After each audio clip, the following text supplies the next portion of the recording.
Welcome back to Tomb of Fate. This is session 65 entitled Questing Ones. It's been a while since I've done a free roam in Tomb of Fate, so we're going to do that tonight. I know, Dan, if you're watching, you're jealous as hell. Um, so they all made it. I'm sorry, buddy. It would have been you, though. Um, Free roam's pretty easy. You just decide where you want to go. You can go wherever you want. There's really no limitation to the number of hexes you can move in one day, especially if you have features, functions, itemry, etc. that aids in that regard. Um, let's go ahead and do the particulars, get those out of the way real quick. So, Chad, you haven't been with us for a long time. Of course, the same. Um, yeah, the same lines and bales still persist. I think one was added since you last played. Um, Arms breaking and legs breaking. We don't have to describe all that. A couple people, mainly one person who's really awesome in our community, is not a fan of those descriptions and may watch this back or not. I don't care. Just, you can say you broke their arm, but yeah, you don't have to describe it all. That said, Ched, tell us about your character and what they've been doing since we last saw them.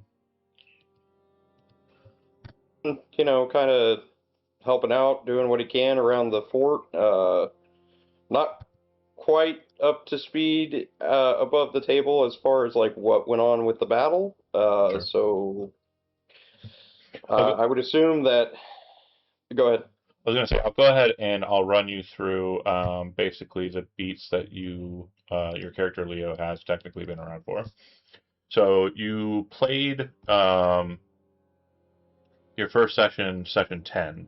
After that, there was the Shadows over Sunsend, where some strange malady caused Maywin's powers to fluctuate, and everybody got a dark mark. You may very well still have said dark mark. Um, Then King Eversoul came to a town called Hilton because some of the Fated Ones went to it and burnt it to the ground. Apparently, he is on a quest to kill all of the Fated Ones and is moving his forces to do so. Something bars him from directly assaulting the forest outside of just the Manor Fort's efforts. But in Landfall, which is the current arc we just switched into, the fighting is more pressing, and Mainwind has begun a ritual over the bones of the angel Gavriel, which were recovered from the magical glade, which is one of the options on the spot here. The battle that took place on episode 60 was a rousing success for the Fated Ones. They destroyed all negative parties on the empty field to the north, known as the Northern Field, and basically push the King's forces back to the lake, defending the northern area quite well. Currently, the battle as it's staged, there are a lot of forces that are held back against the coast of Lake Lorraine. Primarily, they are there to man the two aerial forts that came down and landed near the boat, and also to guard the boat itself, which still serves as a conduit for the King's forces from Lorraine to the center city, known as Storm's Loft. The main battle for your forces happens in the middle here, which is where Rockthar has kind of pushed his forces to cut off the forces to the north. It's Rokthar's aim to wrap the forces and take them in the northern area near Rorney Tower. The inclusion of the forces of Lady the Blood Sister has actually put a hamper on this, however, due in part to the fact that she has some crazy blood-fueled golem that's running around smashing Legion forces. It probably would do the same to the Fated One's forces. She apparently is holding up inside of Coppercleft. She has taken over the Drow Tower inside of that space. I think that's a pretty solid summary. Everybody have anything they want to add? I mean, obviously the most important points, like the time Thorn was called very noble by a ghost, the acquisition of the sword last rites, how awesome Tom's green screen is, etc. But those are the main beats. Um, yeah, and you have 4 downtime points, Ched, and as I'm looking at it, um, your very first entry, you befriended Bender, or Bunder, and then you have a lot of unspent spent points. Looks like you already got Mainwind's ability, so you should not have a dark mark, actually. Unless you started with one. I did not start with one. And it does not appear that you have one, so I guess that has been utilized. I'll notate that. Um, feature has been used. And bold. No. No. I'll fix it later. I hit Control V, not remembering what I had in there, and it was a meme I'd posted in the politics channel. I won't discuss it any further, but it was really funny to me. Let's see. Landfall, you obviously manned the walls, so 4 points. If you're wanting to kind of build towards something, Leo, you could continue with Bunder. 4 points would put you halfway to his next step. Yeah, I would probably continue with Thunder. Okay. And then next up, let's go ahead and do um, Joe Ulibi, please. Uh, Ulibi is a not very well-known guy around here. He's very fucking. He looks like a peasant. He's wearing rags. Features look like he's from an exotic land. He doesn't carry too many material possessions around on him. On the day-to-day, it looks like he's pretty much broke. When he sets up to go on excursions, there's a couple of magic items he brings with him just because John keeps forcing them on me. Yeah, cloak. The more magic items the players have, the more I can use my monsters. It's just how it works. And then you have way less than 4 points for downtime, the number of which is not currently in my head because math is my greatest It's super enemy. low. It's not even worth mentioning. 62, 63, 64, 2 points. Yeah, I've been super active. Mm-hmm. You got any? Ulibai wasn't a part of the war directly. He didn't fight, but he was a part of the reconnaissance and the recovery in the healing tents. And are you going to continue with Halora on your downtime? You're into her third stage. Yeah. Which is a very fun ability. It says you can choose a single hex as a downtime point action, and you can consider that point on the map a camp for the purposes of starting location. Hell yeah. So you can basically start your game anywhere. 1 of 16. Cool. Save. Done. Next up would be our war captain. Kimmy, go ahead and tell us about Hilda. Hilda's a 4'1" dwarf. She seems very serious all the time, but like over the course of adventuring and everything, when she sees the party, she likes to be around them, but she's very quiet. But that's her way of socializing, just being there in the presence of everyone. She spends a lot of time on the wall, and in this last battle, she got gravely injured. So she's hurting a little bit from the last battle. Oh, do you But still it was have? a lesson. Huh? But it was a lesson, so. Well, you're in luck because I'm bad at math. It looks like you are accessing the next feature of the 26 points. So that would put you at 30 of 30. You are promoted in the watch. So because you have 4 points. So you'll gain the Inspiring Leader and Mounted Combatant general feats. And All right. there's one more activity after this, which would be a leader in the Mannerford Watch. I'll add those feats to your sheets. And while I am doing that, last but certainly not least, the one, the only lead singer of the Grey Order, spelled differently for copyright infringement purposes. The Great Orderless, thank you. Oh, whoops, sorry. You're trying to get me sued by a very fancy man in the sky. I would never do that. I am so sorry. Thorn, Starmoon, tell us about your character.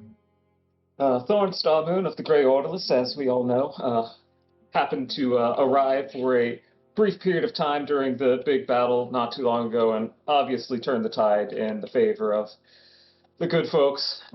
Helped dispatch some horrific undead creatures. Definitely all him in last rites, and that heroic inspiration.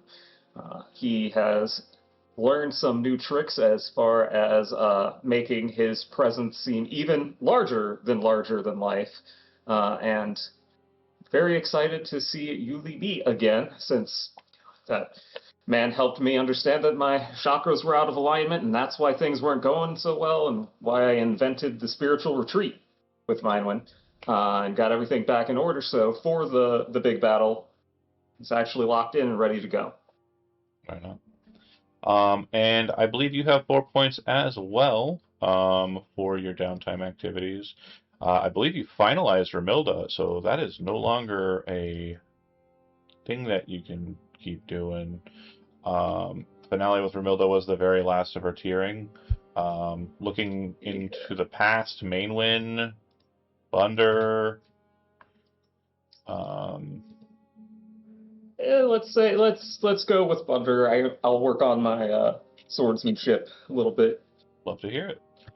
Yeah, you might be able to gain a fighting style that lets you use it better. That's very cool. I went from not knowing how to use it at all to kind of knowing how to use it. So that's being a death dealer somewhere of the world divide. Okay, so with that, I do not care where your token ends up.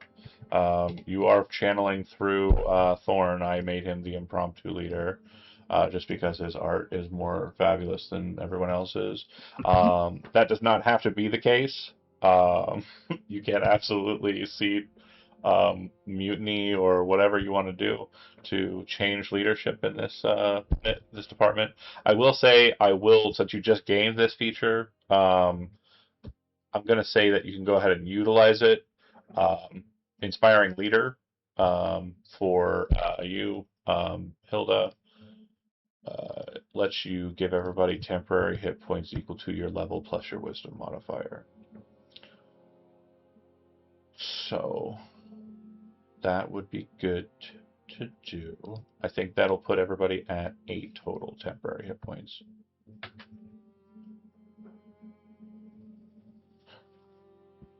And anything else anybody wants to do during preparation, post downtime, etc. No, I need at least. Okay. Do I have to hit anything to give us, or we just write it in the box? You can all just put it in your temporary hit point box. It's fine. Okay, thanks. And anytime you get some time to give a speech and rouse everybody back, I think inspiring leader lets you do it any number of times, just so long as you're able to yak at them for a bit.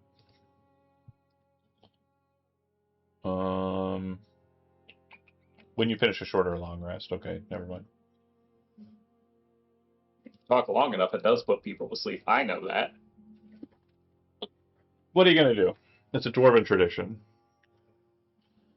But yeah, the token is yours to move, Tom. If nobody wants to give you any advice as to where we're going, you can just either free move your token at your pleasure on the hexes, and we'll resolve them as normal. You can start on any one of the blue hexes there, or any of the blue map icons, which are camps. You can start on those locations. You cannot maneuver to those locations after the fact. Okay. Well, you can't teleport to them. I mean, there's no fast travel or nothing. Fuck, I can't. Where is the Hall of Resolution that we were kind of talking about on here? So I don't have to hover over all the icons. It's up here. And so you can see there's a path that goes up the mountain. As far as the fire beacons, fire walking, That is absolutely doable. The highest that you can get to is the Hall of Ordeals. And from there you can maneuver to the Hall of Resolution if that's where you want to start. But keep in mind you'll probably get boxed in there, and there won't be much maneuvering out of it because you can't firewalk back. I mean, I know there were a couple of suggestions in the chat beforehand. I mean, bird folk and punching bandits seems also pretty straightforward for people that want to throw tridents and or beat them to death with shields or fists. Okay. Hilda's whatever for the group is, but if the group isn't interested in anything, she's of course interested in helping Rockthar at battle against the King's Legion. Because like John said, she just likes to fight. And that's a fight we're fighting. Yeah. You know Or what? even the Whitestone Lookout sounds cool because of the Dwarvish. You know what? The King's Legion, fuck them. We'll go there. Anybody have any, they don't want to do that? Okay. Nah, we're yellow in it, son. When we go against the King's Legion, we have 3 points of conflict we can engage with. You can engage with the Alright. northern side and try and Mhm. attempt to move through in stealth to the boat. This action here will be less of a combat situation and more of a skill challenge situation. The goal is to sneak aboard the boat and then disable the teleportation circle. So you do not want to fight your way through hundreds of soldiers. Second option is join the conflict with Rockthar. You'll just basically be placed inside of the battlefield, and we will kind of determinately roleplay that out. The problem with this instance is that if that is the case, it will be expected of you to continue in this fighting throughout the entirety of this movement. So you will not be able to relieve yourself of duty from Rockthar. You will be locked into that fight and that fight alone. Last but not least is the defense of Psycholand's lair. The lair has been emptied of all of its wealth and treasure, but the location itself is a very powerful magical point of interest. The questing knights, Eagle Knights of the King's Legion, have been seen in the area and may be attempting to take it and claim it as their own. It would be good to set up a defense for that location. Similarly to the Rockthar battlefield, if you go to defend the lair, you will be there and deal with set encounters throughout the piece until the night is concluded. I am okay with any of those options. So Hilda sounds like she wants to help out Rockthar. I don't know if anybody else has a Chad, Joe, strong preference. I have no preference. I'm down for whatever. I just don't prefer the bird ones. They dropped me from the sky last time. Yeah, that's fair. They were kind of rude for the very brief window of me being there. And you know what makes a better song than a long battle in a battlefield? Okay, so we're going straight to Rockthar, and that's what we're doing it. We're doing it that way. Hell yeah. Sure. All right. Again, it's your free roam, so absolutely up to you how you want to do it. So one last bit of instance is you do have to make it there. So you'll move once over. Go ahead and roll me a d20 for random encounters.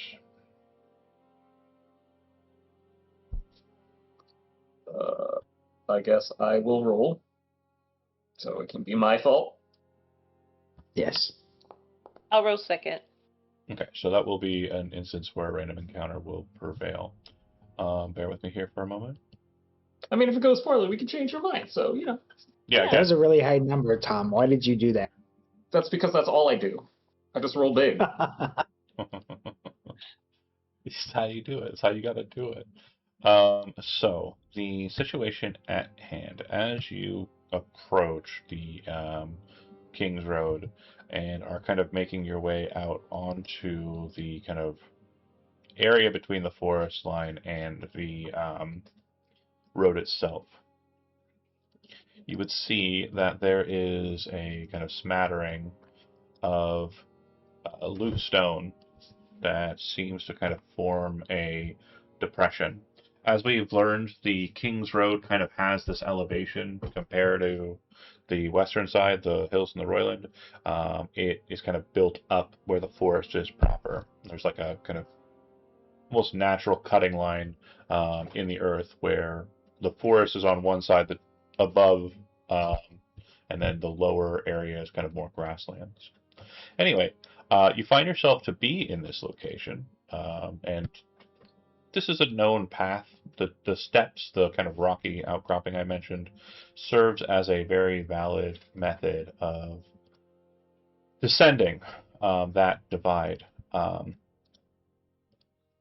with that, bear with me while I fix the vision, because I am certain that it is not right. Okay, baby cat, fine, whatever. I see everything Yeah, all no, the time. you should, yeah. I see a baby cat, and he is the worst. Wow. Oh wait, no, it is on the Wow. right vision. Is it really gray to everybody? Yeah. Except for Tom. Tom's shining. Like, Fixed it. Okay, I that don't- looks more like daylight. Yeah. This is the path that I had mentioned. And as you're kind of making your way to it, you would know that for you, the way down is here. As you are making your way to this location, however, you do sense that there's something over there down the depression, down the cascade there. Which way's down? North? Northwest. So you can see like this area here. You're going to basically be climbing down this pathway here. That makes sense? Got it. Yep. Okay. So John, I'm sorry. Will you re-ping it? I was seeing everybody's, but you. yeah, no worries. So it's down this way, and basically this Okay. is kind of a known path for the phased ones. You make your way here, you kind of head down this way. Obviously, Rockthar and his troop movements didn't go this way, but for individuals, especially lithe ones like Levy, etc., this is a very quicker path, much quicker path to where you're going.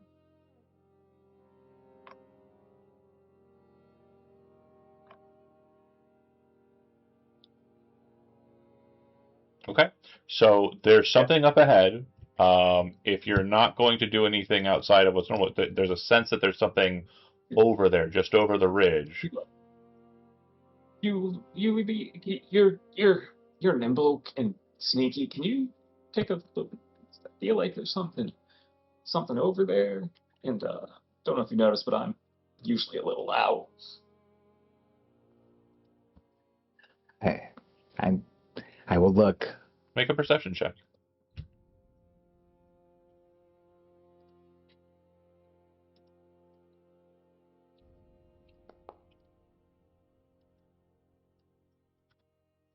Yeah, so you notice that one of the rocks up ahead, it definitely looks as though it's not right. It doesn't look like someone's hiding there, because as you are staring at it, it does shift and move a bit.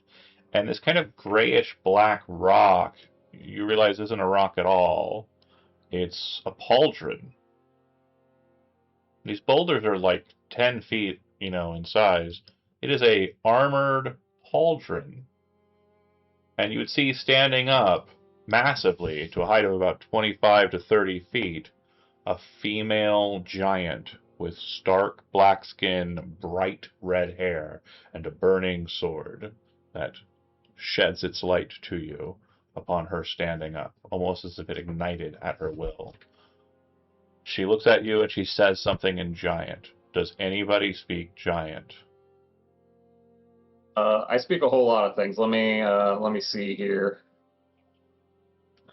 I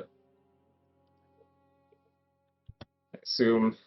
No, I don't have that, and I can improvise a lot of things, but I don't think I can improvise a language. Last call for people who speak giant. Hold on a second.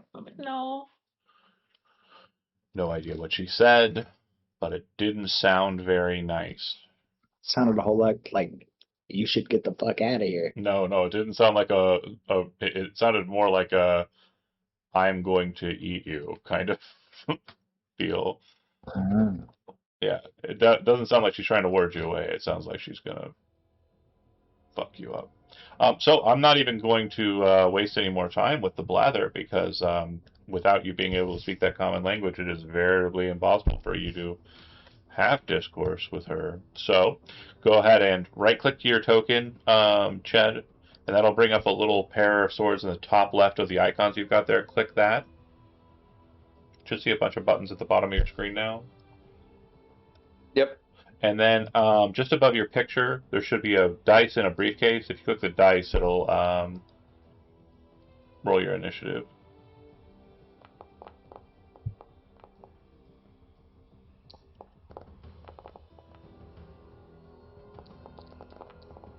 Is this a bad time to say she's kind of pretty? You know, I don't.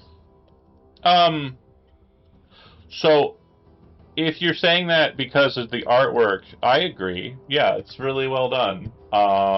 If you're saying that because you're into muscle mommies who are taller than you, I also agree. Yeah. Yes, on both counts. Guilty. Just get that across to her so we can recruit her and continue on. Joe, I think you're the last one on the dice roller. Oh, it didn't go through? My bad. No worries. Sometimes it takes... Another way to do it is if you right-click your token, you got it. But if you right-click your token in the bottom right, there's a shield and sword, and that'll toggle whether or not you're on the initiative or not, but it won't roll it. It's kind of weird, but you can do it that way. It's a little less pretty. Speaking of pretty, she is going to giant stride up the hill. She moves at a speed of 30 feet, but she does not care about a lot of things. And when she makes it to there, you see her drop her hand to the side, and a massive hammer of, like, burning light appears in her hand. She takes a hold of it, and then throws it, kind of lifting her arm up and letting it kind of leave her grasp as she's moving. She's going to target the brightest colored of you. To be fair, I'm not glowing That yet. makes sense. Oh. Well, you're still very... I mean, your hair, the wind, everything.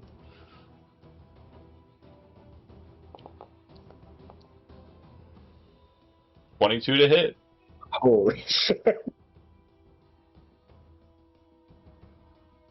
Oh! Oh, boy. Okay. We love that. We love that.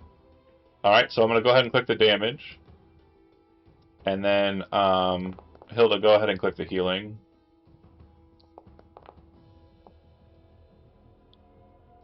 Okay. And then you had 8 temporary hit points. Did you put those on your sheet? I did not. Go ahead and Sorry. put those on there first before I do the damage. Good? Yes. Okay. Applying the damage, and then applying the healing, which will basically be, as the hammer's coming in, Hilda kind of jumps in front of you and tries to catch the hammer blow, only a bit of her shield catching it, but it allows it to kind of stop, and instead of concaving your chest, it kind of bounces off of your shoulder. When it hits the ground near you, there's a very clear depression where it sinks. Then you watch as it kind of turns bright white light, becomes nothing more than a mote of light, and slams back into her hand. She will then... I appreciate you, but I didn't even do anything yet! She will then throw the hammer a second time, this time targeting Leo. That's fine. I'm okay with that. Kill the new guy. It does not. You manage to just, like, everything kind of, like, compresses inwards, and you just see what looks like an elf boy in plate armor become nothing more than a roly-poly. Slam, it bounces off, disappears into light. It does not return to her hand this time. Hilda, you're up. Okay. Okay. Also, keep in mind, this token doesn't have a lot of artistic liberties. It is a 3x3 square is her space, so you can stand here. You're not on fire if you're doing so either. Okay. It looks Yeah. like you're on fire right there. I'm not gonna lie. It will look like you're on fire, but you will not be. Alright, let's go. Let's do this. Alright. It's okay to move through? Yeah. So, is this next to her, or No. I have to be one more to be next There to it her? is. That's the one. Okay, I just make sure. Okay.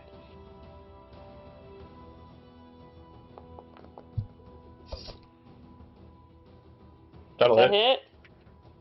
Goodness.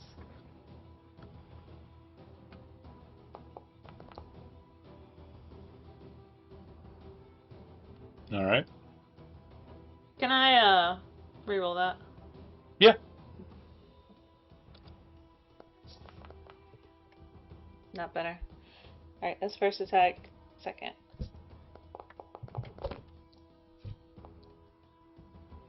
That'll hit.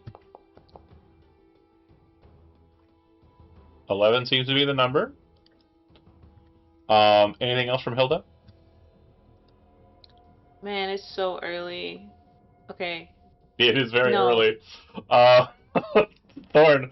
Yeah, you see Hilda come in. She's got the shield over her head. She kind of stabs at the legs, kind of catching her attention. What would you like to do? Well, let's see here. Ignore that, I'm sorry. Okay. Well, given what just happened to me, I think we will go with the old classic mirror image, because I would like to not take a hammer to the everything again. So start with that, and then as we all know, I also like to use beguiling magic. So can I get a saving throw? DC 17. So. Suppose that's fair. You said wisdom? Yes. Giants don't have any special shenanigans to their saving throws, so good. Oh, nope. Not good enough. It happens.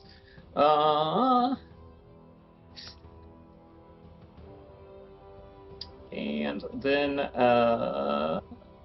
bonus action. I'm just gonna do the very heroic thing and get back here. So, end your turn. Leaving, you're up. Mhm.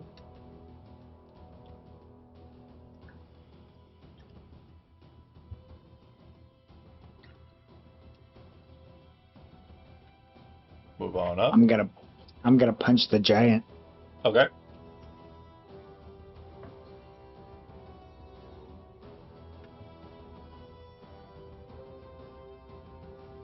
Let's see it. Yeah. Lag. Yeah, that'd be cool. Watch how fast this move is. Whoa! Super slow-mo. Sit! Anytime now, it's coming. There it is. And if you're going to do the other two, you might as well click those out.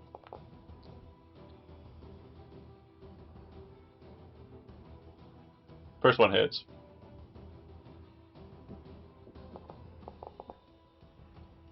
Second one hits.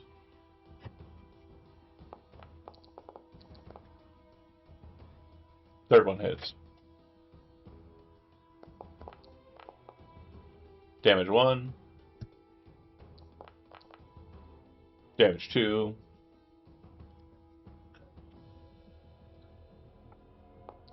And damage 3. Stunning fist. Boom! It's a con save. Yeah. I'll click on it soon. Okay. I'm going to go ahead and roll the con save. Yeah. I got it. You sound very confident. I have a plus 10. I'm a giant. Literally, giants are two things. They are strength, and they are con. Almost got him. Oh, he's so close. But I like to think you kind of ran up to this like felled tree branch here, kind of ran up to the crook of it, like jumped off, did like a spinning snap kick, like at her like wrist and shoulder, like in between there. Pretty rad. Okay, Leo, you're up. It'll be slowed, I think, on a failed. So, real quick, John, how does topple work? Read it. Oh, hopefully it doesn't linger with that. Okay, that sucks. But here we are. This is where we live. For topple, it's not going to work on her. She's huge. Okay, I just wanted to make sure that that was the case. Yeah. So it says. Let me double check it actually. Because the way I read it, it doesn't say anything about the creature's size. No, it doesn't. Yeah, no, you're Gucci. It's going to make a con saving throw, but you could potentially knock it down for sure. I love that.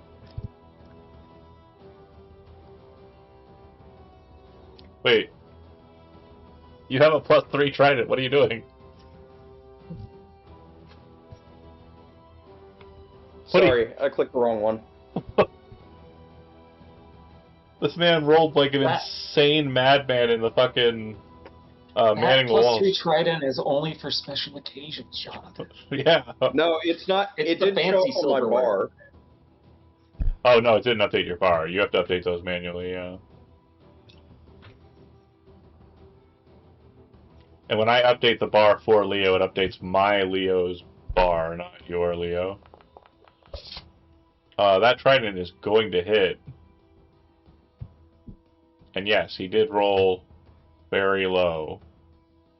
Like I said, he rolled insanely well on the gear he got. He is the strongest, he has the highest armor class, his attack bonus is the highest. I will apply that damage. The trident lances into her. She will make a constitution saving throw. And my hubris from before will mean that I'm going to roll a 1 here. Did not. She will not topple. I believe with War Bond, you can make it come back to you once as a bonus action. Is that right? Yes. Okay. So if you'd like, you can go ahead and bring it back to you and throw it a second time. Oh, I'm standing in melee. You're standing in melee, so never mind. Okay, cool. I couldn't see it because of the fire that you were on. Second attack will miss. First one, you managed to find a nice groove in her greaves, her leg armor, but that second one hits right against the armor itself. And that's when you realize it seems to be made out of adamantine. Which means you don't care about crits. Fuck. This dwarf. But also, this other guy. I'm gonna go ahead and try and kill the dwarf first. With my flame sword. Probably not. Second attack. Damn. Can't roll good. I just clished. That's it. That's all they do. They attack twice. They have a lot of hit points. They ignore crits. Cool. Spear. First attack good. Good job, Kimmy. Second attack. That'll hit. I'm rerolling. Oh, for sure. There we go. Now we're cooking. Okay. It'll go to Thorn. That was extremely rude to start off by throwing something at me, so I am gonna, once again, cast Command. Once again, a DC 17 Wisdom saving throw, maybe. What's the command? Headbang, I think, was what it was, right? The grovel, yeah. So the target is going to be prone and will end its turn. The target must succeed to follow the command on its next turn. So on its next turn, it will do nothing besides spend its turn groveling. It'll go into the prone condition. It is not currently doing so, but it is getting ready. Those braids are flipping, and she's like, and Thorn's just in the distance, doing my, and then that's what's happening. Levy, this is definitely a stranger form of combat. Attempted murder. Kick them. I'm kicking them while they're down. Well, they're not down yet. They go down on their turn. So, yeah, you can go ahead and punch them now, though. And then punch them during the next turn with advantage.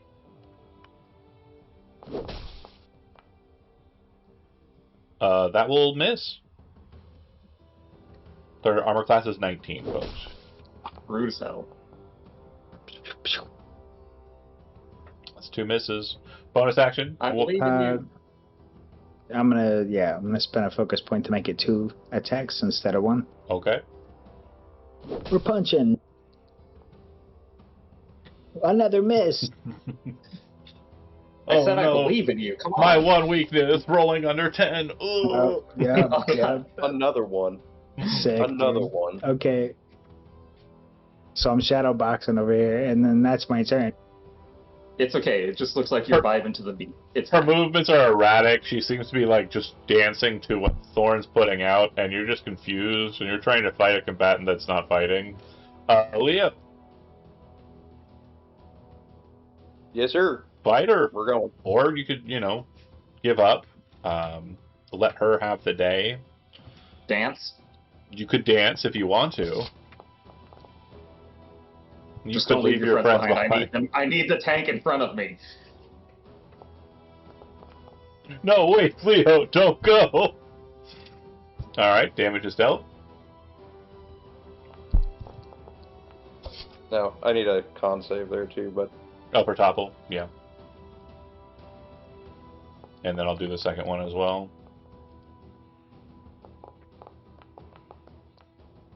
Yeah, good. I think. hold on. DC8 plus the ability modifier Plus proficiency bonus? and proficiency bonus. Yes. That's a DC 18, so she will fall. So she's already prone. Well, at the beginning of her turn, she's gonna re-prone, Yeah. keep thrashing on the ground. That's actually an insane question that I've never thought. The target has a prone condition and then ends its turn. Okay, cool.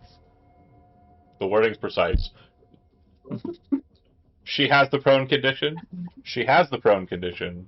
She ends That's her right. turn. Her turn's over. Yep. You suck. Gets knocked down and then realizes like she just starts like scrabbling to kind of like get her head like moving. It's a little sad. Just the fallen mosher like ah. Yeah. Speaking And the of pit doesn't stop, so right. Oh god damn it. There's a spell in one of my books I have to fucking get Thorn. It's called Mosh. It's called... Anyways, go ahead. Do I do it with advantage? Yeah, cuss prone.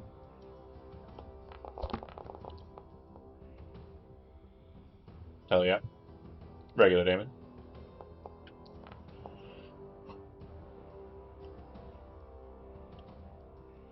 Alright. She's immune to crits because of the armor, so it'll just be Oh. regular damage. Okay. Oh, I'm rerolling that. Yeah, you are. Hell yeah. Alright, Thorn, you're up next on the docket, and I will say, she is in last right's striking distance. well, of course, walk up, trading the impossibly stringed instrument for last rites, which once again does have like a flute or ocarina built into the hilt, so I can play that as I'm approaching to keep the music going. Throw out a And little then, bit yes. of Willy Wonka. Or legally distinct taps. Okay, fair. Will hit on the Hey, nose. that's a 19. Damage. This is the funniest thing ever. If this actually, I think it's going to. Yeah, it does. So Thorn, like headbanging, she's headbanging in front of him, walks over, fluffs her head clean off with just a solid swipe. It is the cleanest stroke that Hilda or Leo have ever seen. And again, because it's vibes based, Not like it looks like the most professional, experienced martial attack you have ever seen. But that's it. Never throw anything at the lead singer, love. Not to say, Hilda's never seen anything like this. She's like, what kind of fighting style is this? But is amazed at the same time. I do frequently have that effect. Yes. This was the right mission to go on. With the Truly. right group. Truly. Yes. The field of battle, if you're going to search her attire and kind of gather up loot from her, she does have treasure. I'll just add it to your character sheets, or sorry, to your party, and we can divide it if division is what you're wanting. I think, yeah, it's an advancement. So it's going to be a total of effectively 6,000 gold pieces worth of treasure. Since art gems and the like kind of just kind of go that route, I'm just going to split between the four of you, like so. And that should have worked. Let me know if that worked. Did you all get 1/4 of 6,000? Possibly. Okay, cool. I don't. No, I don't think I did. All I'm right. not sure. Just add whatever 1/4 of 6,000 is. I don't know what it is because I'm bad at math. 1,500. Sure. Yeah, I believe you. So with that movement, you would be here. No, that's the right answer. What was Of it? course it is. I believe. 1,500. 1,500 what? Gold. Gold? Okay, sorry. Or No it could worries. be electrum pieces for you, and I can take the change. You know, it's fine. So I want to make sure something is very, very clear. Some of you have fought on the walls. They're very well equipped at that. Some of you fought on the northern field. There was not a lot of treasure there. If your goal is treasure and experience, that is not going to happen here. But if you feel like the narrative thing to do is to go to the battlefield, I'm not going to stop you. But if you want the most bang for your buck, sometimes narrative is not as important. It's up to you. Narrative is Yeah. where Rocktar's at. I'm fine either going and fighting a whole bunch of people on a battlefield for glory and song, or, you know, we could just keep walking this road and run into giants. You know, Yeah, whatever. also think about it this way. What's a better way to fight the king than just go up to the fucking city and fight the king right now? You could do it if you wanted. I mean, look how easy we took down that giant. Yeah. And it just gets easier from here, right? I'm just saying. Yes. Do you wish to go to the Rockthar battle, which is literally the next square over, or do you wish to divert and go a different direction? I'm cool either way. I want to break character and say no, I don't want to go that way. No, you can think it, and I can translate. It's fine. Yeah, I got telepathy, dog. Just think it loud enough. He's breaking character because Lee B would be like, yeah, we should fight for the common good. He's not because of the speaking, but also hilarious. What's the plan? Again, you have control of the hex movement, Thorn. The group as a whole sounds like they are above table wanting to just go do random shit, and below table are wanting to, at the table are trying to do the narrative beat. I'm okay either way, but I just want to make sure you guys know. It would be really unfortunate if some giants or other monsters happened to wander up behind Rothgar's group, so we should probably just go on patrol, I think, at this point. That just makes more sense, I think. Yeah, if you think about it, that's move smart. square. Yeah. Honestly, okay. So this space has got an empty field located on it, but due to the current conflict, it is still technically a random encounterable location. Go ahead and throw me a d20 roll. Apparently, do we want me to do it again? And I kind of do. That was a great roll last time. Yeah, you're the right. You're the best at rolling d20s, Tom.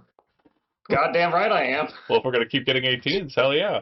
Okay, so you do manage to find something afield. Checking to see what that might be. This is actually on the road. Once again, no think, just buy. No, okay, I see. Interesting. Interesting. Because this is the hills, I gather. Okay, yeah. Okay, that makes sense. Cool.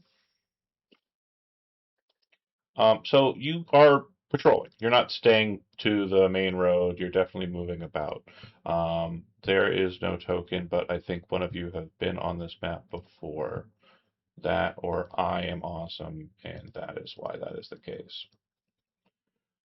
The situation as it stands is as you're making your way through here, I need everybody to make a perception check. And I'm assuming you're not doing the patrol in a quiet or kind of obtuse manner, right? At what point in time have I ever seen quiet? Yeah, I didn't think that this group was that group. And that's totally fair. Nor am I perceptive. Right. That does appear to be the case. So it does look as though to Hilda and Levy that this area is a path that kind of leads off the road a bit, but it's close enough to the forest that the kind of undead blighting, and that is kind of patchy throughout the Azumatin forest, seems to be present just off the road. There is a sign right near where you're located, and in the common tongue it says, kind of in a directional sense, pointing towards this off the beaten path game trail here. It says, "Warning, keep out." Real quick, as that happens, I would like to use focus as a bonus action. Just Yeah. Pop off, sure.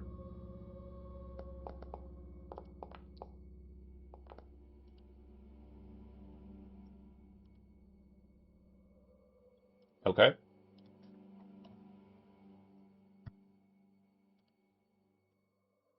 Does the Um, sign mean like more for like the north area or just like the it seems to be forest indicative area? of the little game trail that you can see on the right side there, that little tiny kind of swoosh that goes to the patch of like death and blight.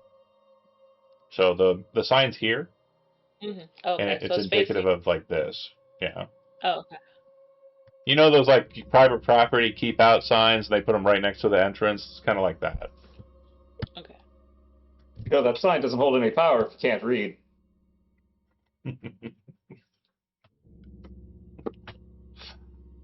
True.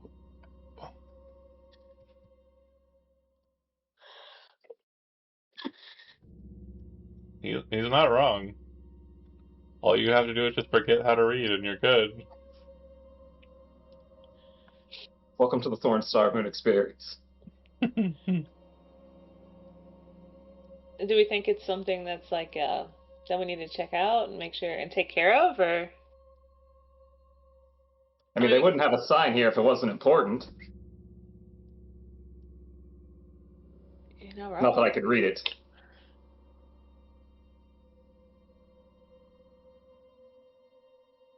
I mean, it doesn't look great over there.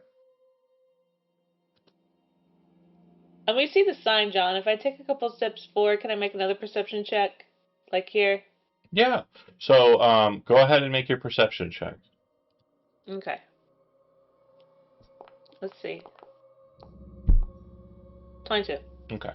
So Levy and Hilda, the two of you, as you're kind of investigating, and Levy, as you see Hilda move forward, it does look as though there's like a small kind of like pinkish red light that's over here in this kind of area. And yes, Foxen, good eye. That is indeed the map that was where the weird blight was sucking stuff dry near Hilton. Random encounter maps are kind of Dragon Age rules, so sometimes they get reused. Can't say how many times we fought in this one ruin. Anyway, but the two of you see something like it almost looks like a reddish, kind of pinkish, like light that seems to be kind of coming up out of the ground. You know those horror movies where like, there's something in the earth and there's like light glowing from like the hell beneath? It's that, but like kind of like a bisexual lighting. As per Andy's favorite talent I have produced a GIF on command that I think is where this is going. Yeah, that's fair. Do you wish to continue to approach, or you can retreat? But I don't see anything else besides the light, like Do you no want to? limbs, Do you want to get dead closer? body. I see a light. I don't really see anything else down this way. Oh, that's barely a light at all. We can see what's going on. Okay, I'll go closer. Okay. So as you get closer, on the ground here and in some other spots on the ground, you notice the grass has this weird kind of like material on it that's not quite, right. It seems to be kind of in the shadow, but like presently it's there. And as you kind of gaze at it and kind of switch your vision to dark vision to see outside of the color scheme, you can see that there appears to be the silhouette of a person that appears to be kind of smattered on the grass. And the more you look at it, the more you realize it appears to be like soot that has been burned in the shape of a person. Almost as if somebody was disintegrated here. And just as that thought is about to leave your lips, you see the ground start to break up, and that kind of glowing red becomes solid, floating up in the air, and it seems to pull up out of the ground a face with it.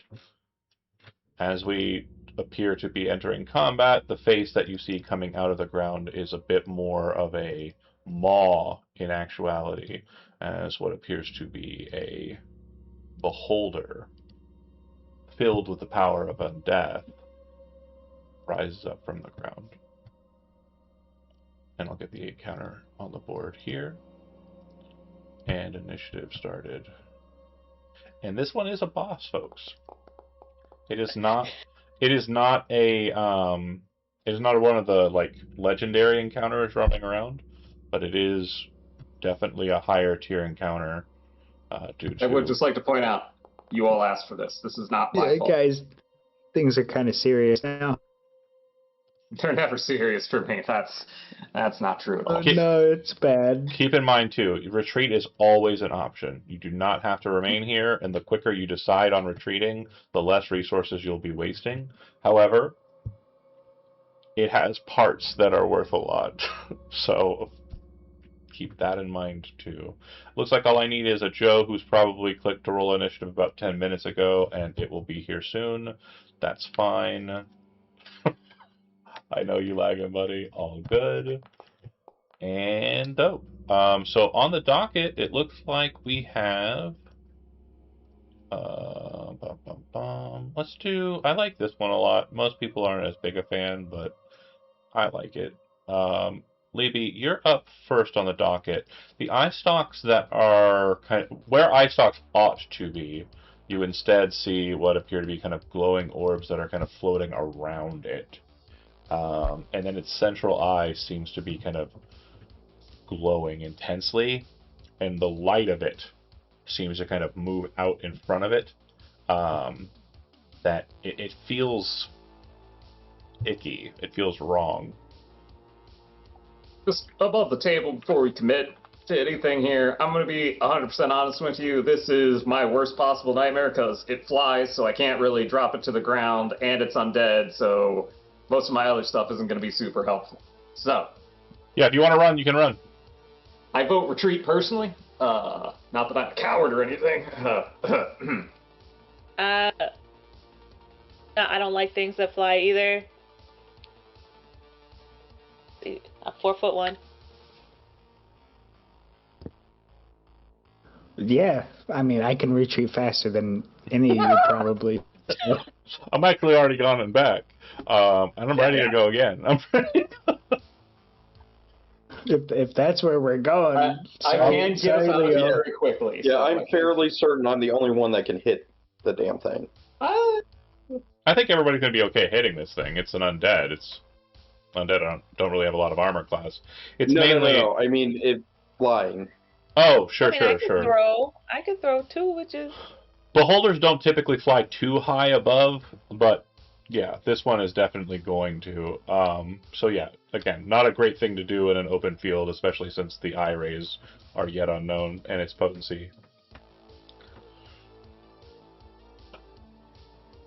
So, Levy, moving forward or moving towards a board edge to escape?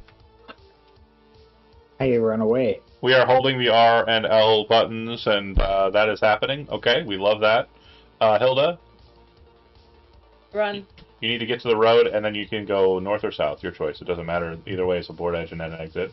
I think you move 60, so... And then dash. So, which way do we come, John? I'm You sorry. came from oh, the from south. the south. Oh, north.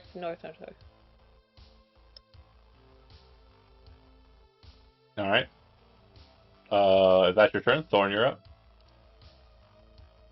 Right. So to start, we'll go to Real quick, the here. duplicates, how long do they last? They should be gone at this point. It's only a minute. So I'll So pop them off, yeah.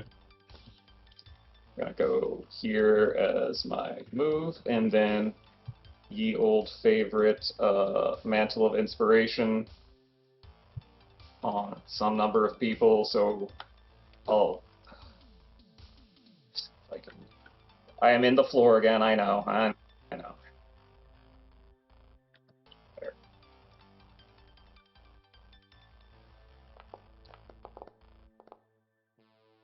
So everybody gets some temporary hit points, and then as their reaction can move their speed, and then I will. Oh, you're gonna try and steal it from me, you son of a bitch. I think I can I'm get... getting all the. I think Leo will be the only one that's still on the board. Unless Leo's speed is insanely fast. I think you have a speed of 35 feet. Well, he gets to move 30 something feet right now because of Mantle of Inspiration. So. Oh, and then his turn's next. So yeah, unfortunately the Tyrant's not going to be able to do anything because you guys will get away from it.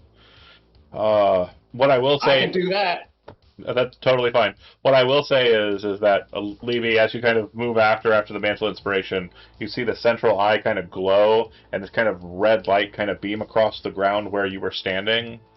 And as you're kind of looking over your shoulder, you can see that the ground starts to break apart, and bodies start to come out of the ground, almost as if it caused corpses that were underneath it to rise from the dead. I am also a master of escape, as we have learned twice now. You have escaped. Running from it, it does not seem to give chase. But I will be putting a hazard marker on the map because you have unlocked a nasty Something one. awful. A nasty one. So no longer an empty field, but you will be moving to here. Of course, because you're moving away from them, I'll need a another D20 roll, please. And if we keep having if we keep having 18s, I will have to pee my pants. Was that a 5? Okay, cool. That is close to an 18. But... That is a discovery, is it not? Bear with me here. That is a discovery. Interesting. Interesting. Cool. So, this location on the King's Road, it appears as though there is, of course, you can see off in the distance the forces to the north of you, which are distant enough that they can't really gain ground on you. But it does look as though just off the road to the west, so this would be kind of, if you were making your way to the roadside ruins and the stuff to the west there, this is kind of like in between those, just off the road a ways. You see what looks as though it is a kind of barren or kind of rocky outcropping, and there is a very noticeable looking home kind of outside of it in the shadow of this small little rocky hill. And yeah, it almost has a to Hilda especially, it almost looks like the entrance to like a mine from this distance. Do you wish to proceed to it, or do you wish to ignore it and investigate it at a later time, or have some other schmucks do it? I could have valuable things in it, and perhaps not a beholder. Yeah. In? Okay. What's the harm of just poking our heads in? That's more than Probably can't fit it. Probably can't fit a giant either. So, as mentioned, there's like a couple of trees here and there. There's a building on the right here. There's a smaller building that you didn't see from the outside and you can see what appears to be a mine cart. Looks like it leads into the mine proper. And based on what you'd expect from this kind of mine built into a rocky little hill, it looks like it descends down, like conically, which is the usual style of dwarvish build anyway. With that said, it's free roam here, folks, so do what you want. I don't give a shit. So, as we step into the mine, I think this is the important debut of my goggles of night, which aren't as simple as they are for most people. It's actually, you know, those like visor kind of sunglasses? It's one pair of those and then a second pair on top because it really requires the overlay in order to properly process the low light. So you basically see Thorn put on a pair of sunglasses and then a second pair and then just start walking around as if it's daylight. And that should be I think I already have it, yeah, because I can see. applied. Well, there's some light out here, so I just want to make sure that it is. There we go. Updated. Okay. Anybody else have anything that they want to do before they enter in, or do you want to check the doors here, these small like side buildings? I think the first thing I'd want to be interested in see is what they are mining. So look inside the cart. Yeah. Go ahead and give me a history check, and you will apply your proficiency bonus a second time. So add +3 to your roll. Oh, what am I?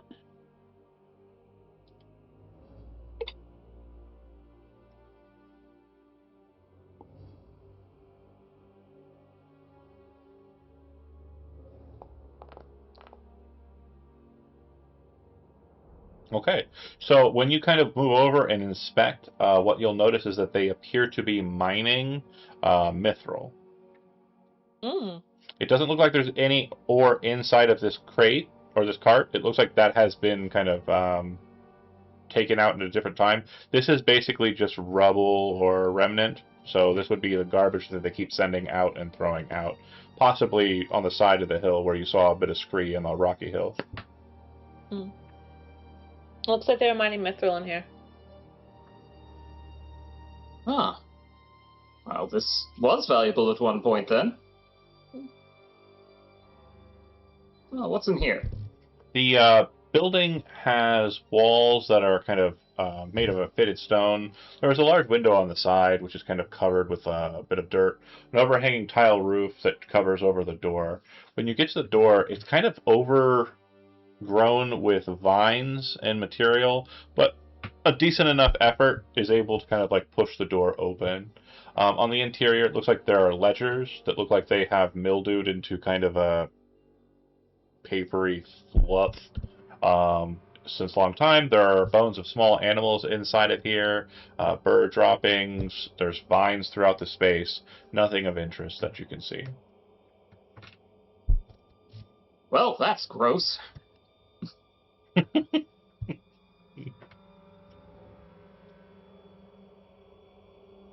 The building here, on closer inspection, has more of a feeling of like a shed or a storage container, like a storage facility.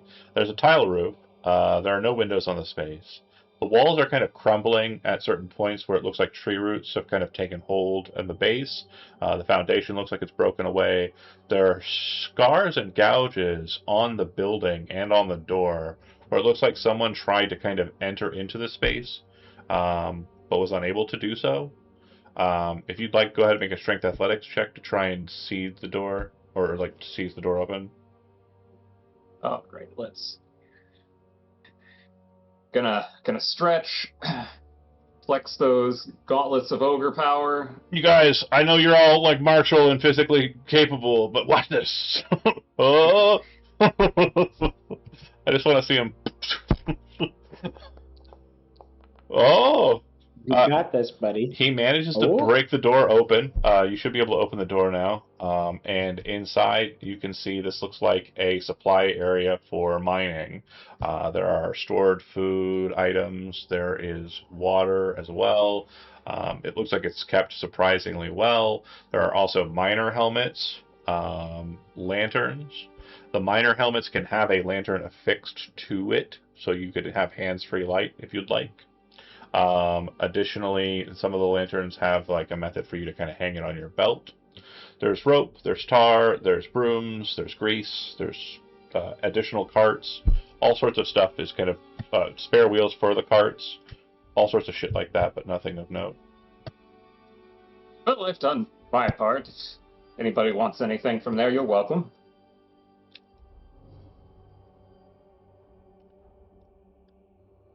How long's the rope, John? There's 50-foot installments of rope, and kind of methods for they're like, I forget what they're called. They're like clamps that you clamp one end of the rope and the other end of the rope, and it kind of makes a neat connection. It's not dry rotted, right?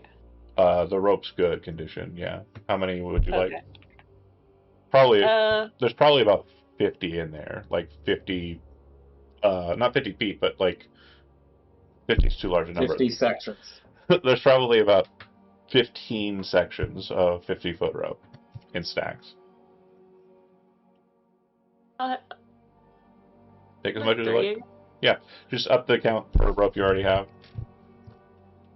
Should be in your backpack, I believe. When you said grease, are there like vials of grease? Because nothing helps dancing like a slippery floor. No? Okay. No, I believe it'd probably be like wads of grease, to be completely honest. Gross. No, thank you. Dwarves feel like more of a wadding people versus a jarring. Okay. I don't have rope in my thing. Okay. Hold on. You do. It's in your backpack. Up at the top, do you see where it says? Do you see a picture of a backpack in your inventory? Oh my god. If you double click it, it opens up the inventory. You also have magic items just hanging out in there. It's also probably where your keys are. Your keys are also there. I haven't slept in my own room in months. Well, I joined the fucking watch because I needed a place to sleep. Exactly. Too funny. But yeah, you should have however many additional that you want, so long as it's not more than 15 plus. Okay. Leon, you kind of move up into the space. It looks like there's a small little passage here. Obviously, the main passage here. Up ahead, the rock kind of gives way to boards that appear to have been put into place to kind of create the pathway down. And it looks as though there is a fork in the track up ahead. How would you like to proceed? Feel free to move at your leisure. I'll tell you if you kind of run into something, run afoul of something. If you see something you'd like to investigate further, just talk. Yeah. Does this run downhill right here? Yeah. It starts out at about a height of 250 feet above something that we're not going to discuss, and then it goes down about 50 feet at this point, so it kind of ramps down.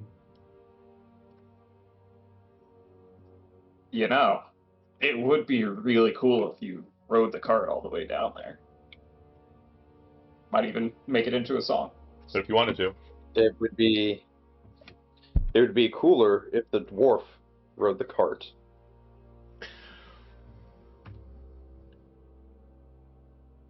Say what now?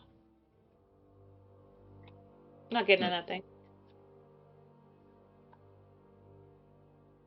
We could, of course, just walk. Leo, it would be cool. Let me look down here first. I'm not just riding a cart into the abyss. I mean, if something was down there, it'd get run over. What's the size? I don't see a problem. Honestly, you got me so excited, and then Kimmy just destroyed it, and it's fine. It's fine. But it's not off the docket. I want to look down there first. She is being sensible. She is being smart. She is paying attention. She's probably going to start asking questions that are super important, and I hate it. I am trying to bring the Chaos Gremlin energy that you're looking for, John. I'm trying. Hey, look, like, the dwarf is smaller, easier to hide in the cart. Frankly, my Donkey Kong Country dreams are being ruined, and it's fine. It's okay. So fine. When you pop in, I'm not going to get a promotion this way, you know. There you go. When you pop in, there's a couple of notes that we kind of want to take into account here. First things first, there are torches lit. That's number 1. They do not look like they are magically lit. They are smoking. So they are real fire. So somebody went through the process of lighting those. The second thing that you notice is as you come out and look over the cliff edge, it descends about 300 or so feet. It looks like this track does go all the way around. It does look like there's a bridge that crosses the divide and goes over to the other side where there's a network of caves that you can see.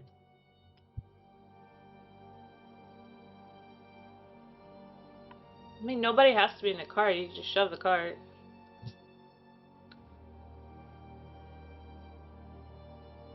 And see how it goes. Well, before we disturb everything, if there are torches lit, that means somebody must have been here, and we're suspiciously close to the King's Legion. Not exactly a tracker by trade, but maybe I can take a look. Kind of wander over to one of the torches and just kind of look around to see if I can tell. Make a perception check.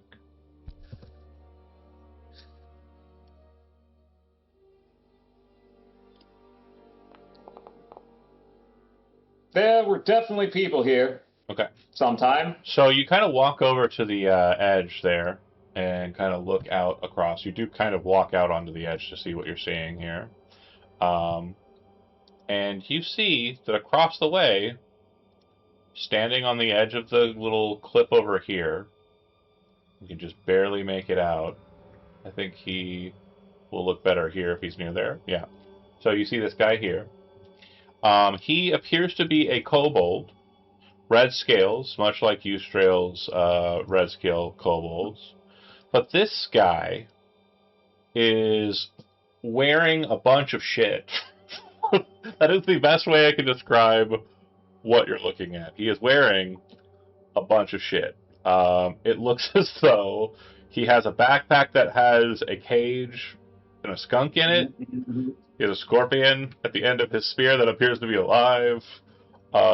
Just a bunch of garbage. Yeah, he has a tankard for a wrist part. This guy looks like he is chaos incarnate. And there he stands, right there. You see him fidgeting through his little pouch, his side pouch. Oh, hold on. Hold on. You just fell a shit ton of feet. Let me go ahead and put some numbers on there. Go back the way you came. Bear with me. I apparently am not... It's okay. I'm not explaining it correctly. I want to make sure you guys are seeing it right. I see. That spirals. Okay.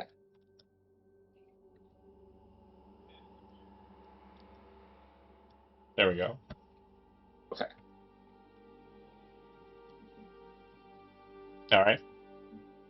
So when you kind of pop out and see, like, across the way there, you see, like, as you're kind of looking out that way from either this edge here or from the side of the bridge, you see that little guy fidgeting through his pouch. Eventually, he pulls out whatever he was going for. It looks like a piece of metal in a Y shape with, like, a weird kind of, like, rock connected to it, like a fork holding a rock. And he starts hitting that against the wall, causing sparks to fly. And he seems to be kind of like putting his little face to it. Eventually, he comes away from it, and you can see this kind of glowing thing at the end of what appears to be like a long piece of paper rolled up into something. Well, yes, I'm gonna go back here. That's not how you play Sparky Rock, but you know that I don't know their culture. Leo, to you, if you were there with Thorn, it looks like he was lighting a fatty.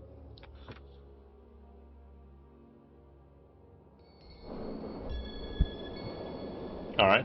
Leo kind of whisper, hush tones, casts Pass Without Trace on himself, and we'll create the circle of concealing.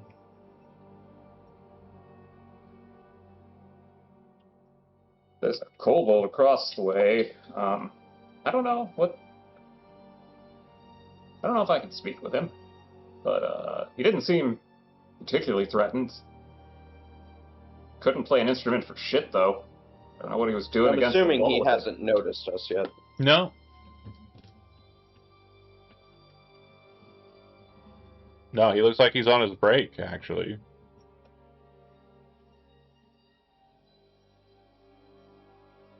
And again, Really.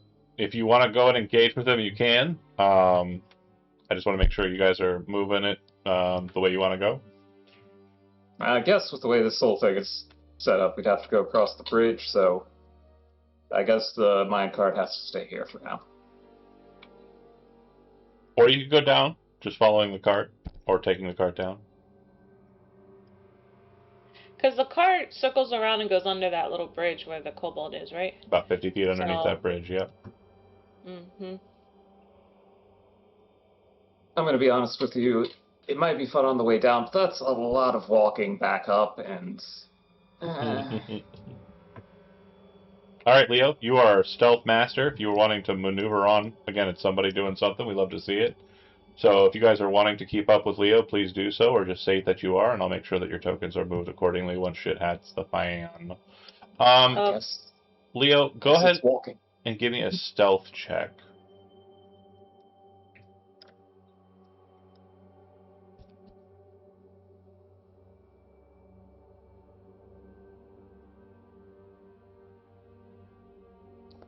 Cool, cool, cool. So this guy is focused on what he's doing, well above you. If you would like, you can move all the way over to that space, no problem. If there's any questions that you have along the way, just let me know, and I will try to answer them for you. I take it this just ends here. Yeah, so basically it looks as Yeah. though the miners were trying to kind of cleave through this section.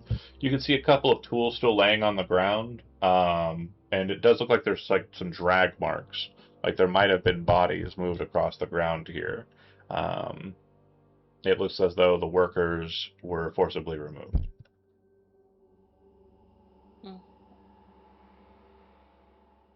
And again, you can get all the way around to the other side of the expanse with the roll that you gave me.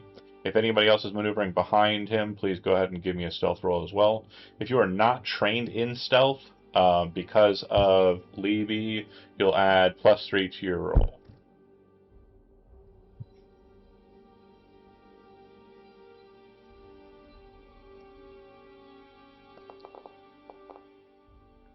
Hey look, another 18. Who would have thought that's so great?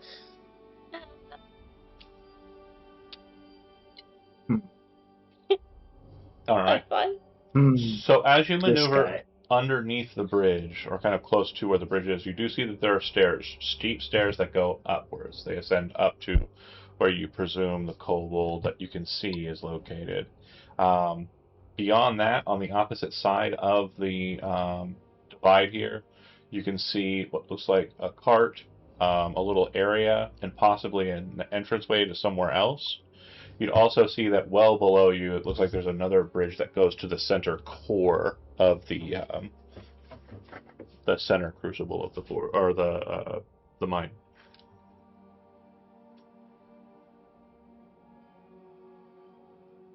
I think Thorn behind Leo would point at the stairs, kind of as a suggestion or question. Yeah. So Leo, your stealth check is good enough for you to come into this situation, this kind of fork here, and realize that above you on both of these little platforms, there does appear to be sound and a movement. And as you're kind of very cautiously looking up that way, you see what look like ghosts lingering. Not so much ghosts, but specters.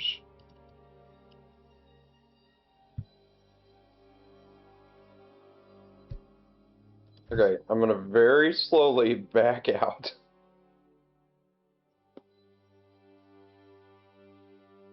And report what you saw. Yeah, I'll tell Thorn, hey, like, there's some shit up there. I don't deal with those. Keep going further down, then it's strange there'd be ghosts here, but okay. Yeah, don't like that, no. Why? Because it's more metal than you? The fuck it is. Alright, that's it. Kill him. Get back up there. Nope. It's a terrible fucking smoke effect. Let me show them how it's done. If you look up ahead, you can see that there's yet another divide. It's not letting you pass through that, is it? There we go.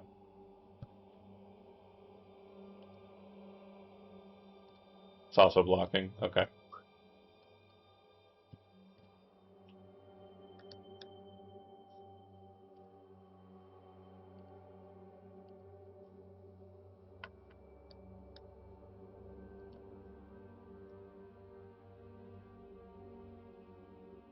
What up? Maybe there's some Stop. logos up there. Pause for a second, sorry. Don't move your token, I'll pause the game. Yep. No cheaters. Do, do, do. Intermission music. Alright. So once you kind of make it up to there, you can kind of hear what sounds like light crying and kind of like baying. It almost sounds like little dragons are kind of like. But as you kind of step into this space, Leon, thinking that nothing is near you, none the wiser. Instead, I need you to make a dexterity saving throw.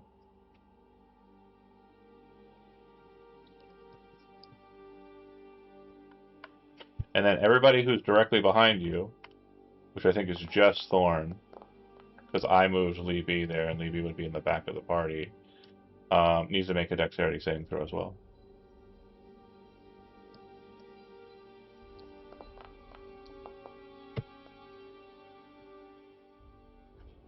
Hilda, go ahead and give me a dexterity saving throw as well. Okay. I'm gonna use my human inspiration because 4 is really bad. 10.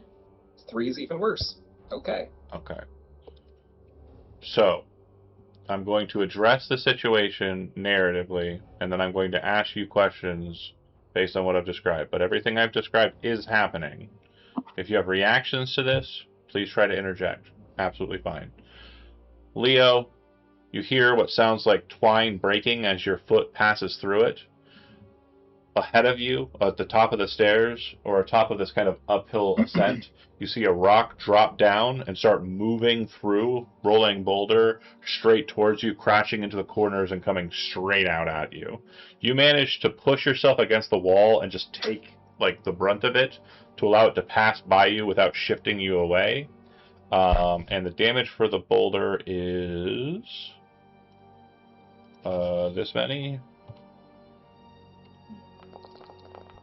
So you'll take half of that, Leo, and I can apply that to you. Bear with me here. Half of that is 18. All right. So that's been applied. Thorn, that's slamming into you, buddy. You're just getting hit by that. It's kind of catching you on the side there that's rolling out. It's hitting you and it's knocking you back away from it. So Hilda, It don't work like that. your reaction is, I think. Let me make sure I've got it. Okay, I'm gonna put this on the table for you. You got two options here. Okay, you rolled a dexterity saving throw. I did not say whether that is a success or not. You can use your reaction to A, try and block the damage a bit from Thorn, or B, realizing Thorn is getting pushed off of the edge and thrown into the chasm, try and grab him. Oh. Your choice. First instinct is grab. Okay.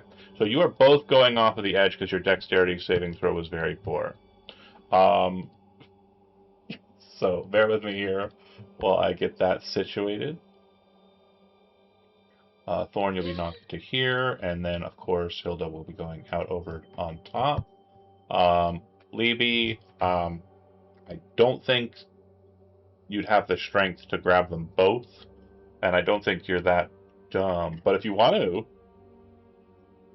you can try and grab them. Joe. Yeah, I mean, he would probably try at the very least. Go ahead and give me a dexterity saving throw. And if you succeed, then give me a strength saving throw.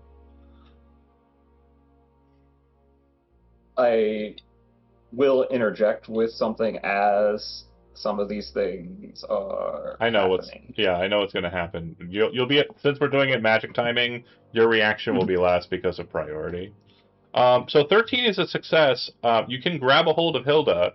Now give me a strength saving throw if you are doing that. Yeah. Okay.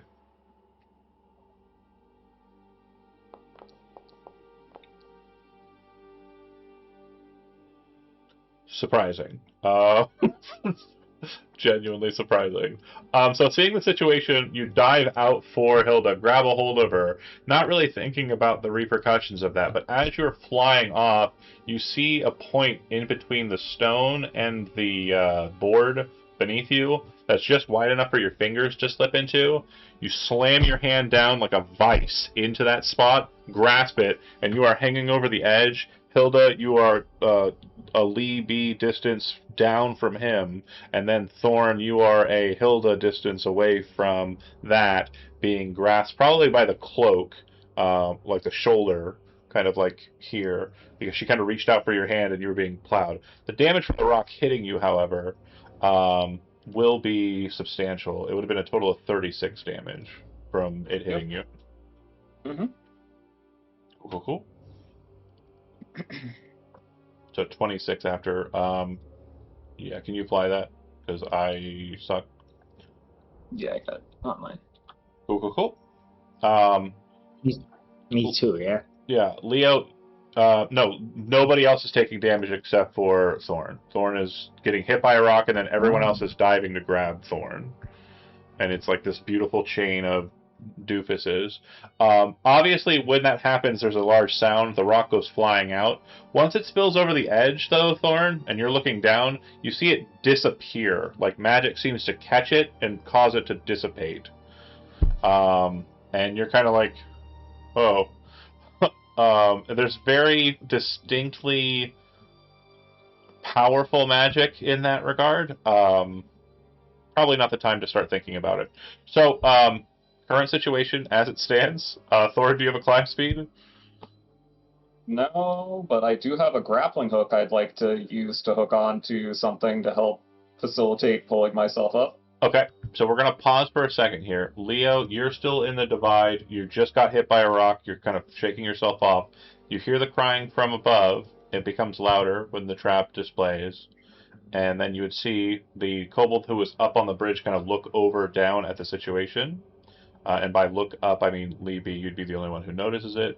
And I'm going to add my boy to the initiative. Everybody else, go ahead and add yourself to the initiative count as well. I will say the grappling hook will start in your hand, Thorn.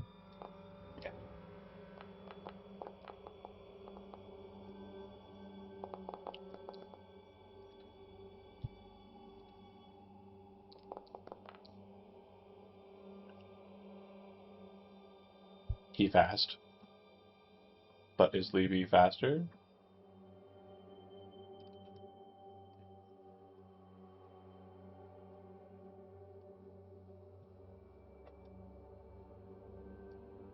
Definitely not on the dice being rolled because it's the slow, but it will happen. Believe, everybody. Focus up.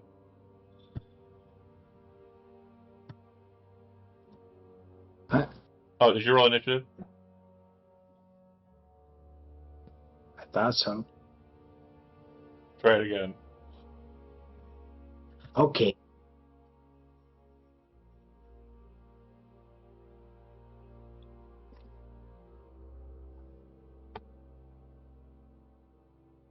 Oh my goodness. Why did it hate us? There it is. Okay, so my guy goes first.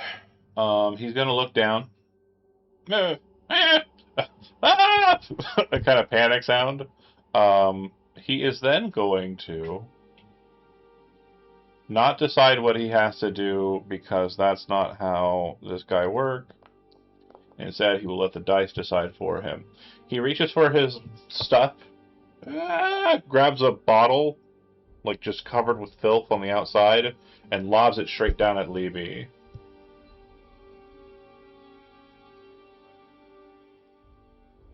Attack. Normal. The pot slams down near you, Libby, and explodes with this kind of green slime onto the rails. And it doesn't seem to burn the rails, but it does seem to burn the ties. And by burn, I mean kind of melt. It's like melting through them. All right. Next up is Hilda. If you'd like to use your action to chuck a thorn up a Libby, you can try that. It'll be an athletics check, the DC of which is 15. Thorn is pretty light. Alright, let's do it. Okay. You, like, holding Libby, you kind of brace your feet against the rock, and then throw this little hand of a rock star up onto the ledge. Thorn, you can decide to land prone or land on your feet. Either way is fine with me. I'm gonna leave it up to an acrobatics check, just for style points, because I wouldn't just land on my feet, right? Totally That's awesome. Yeah, agreed. absurd. Let's. Oh no, yeah, it's Lara Croftian, like kick flip in the air, kind of spin and Yeah, of land course. next to Libby. Libby's probably kind of like, huh. Thanks for the help. That's an action for you, Hilda. If you do not have a climbing speed, you can attempt to climb up Libby. However, it will require Libby to make an athletic strength check because he is literally like death gripping, and you'd be using him as the weight to pull up. Yeah, no, I don't want to do that to him. So I guess the dead weight. Nah, it's okay. Yeah, Yeah, it's I either can way. handle it. Either way is fine, but Oh, if he fails, you both fall. So no. okay. Holding, Leo. When you look up the way that you kind of were headed, it does look as though there are some young kobolds who are kind of looking down the way at you. They don't look like they're currently hostile, but it does look like they do have weaponry. And then you can hear the mess outside. If you want to go back out that way, you can look at that. Out you go. And up How'd I above, go? up above, you see this little guy trying to kill your friendos. And Thorn, you probably see the last bit of the sick ass flip. And then Libby is currently holding a lot of both him and another person. Okay, so I want to get as close to the edge as possible and kind of point my. Would I be able to reach them with my trident? Yeah. Use that as kind of a lever and help pull them up. The main thing is that Libby has no hands free. Oh, shit. Okay. Yeah. Libby has one hand in the wood and rock, like death grip, and then the other hand is holding Hilda. Presumably, like they've got their wrists like they did one of these bad boys.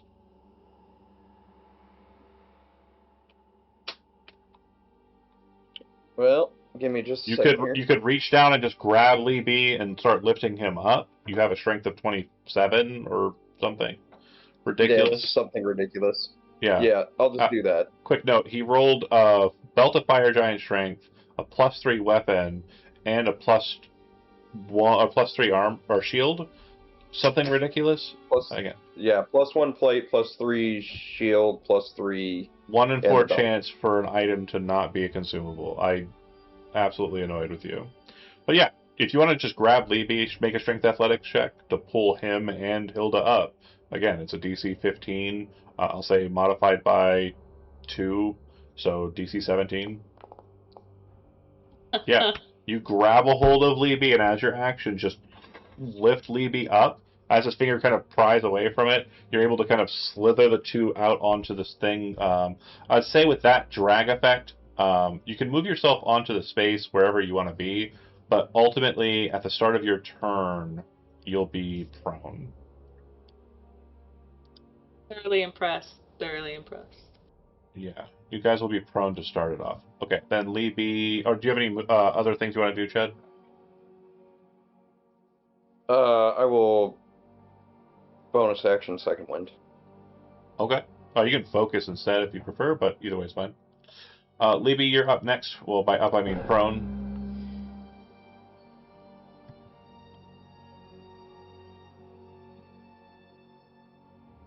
What are we doing, Joe? Standing up. All right. Guy is above you is about 50 feet above you. And he's throwing shit. She'll have half your movement. I stand up and dodge. That's about all Okay. I can do. Sounds good. Thorn.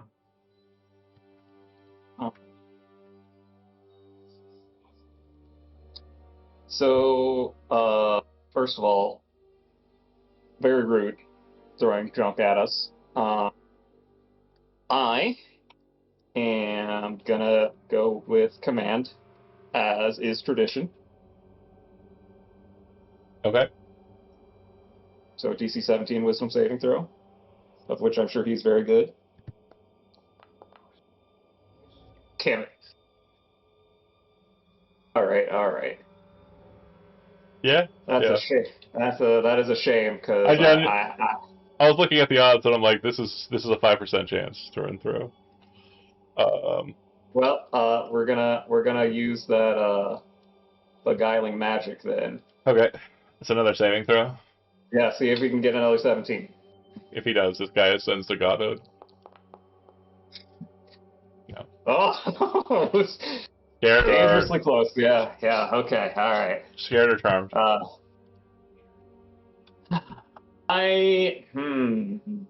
Let me. It's frightened. I am gonna say charm. Okay. Oh! And he'll look down and go, "Oh, I didn't recognize." Okay. Grey Orless, right? Yeah. He kind of waves his little scorpion stick. It doesn't really say anything, but like makes a lot of sounds and gestures, and then he'll go, and he just kind of wanders away. We're no longer in a fight.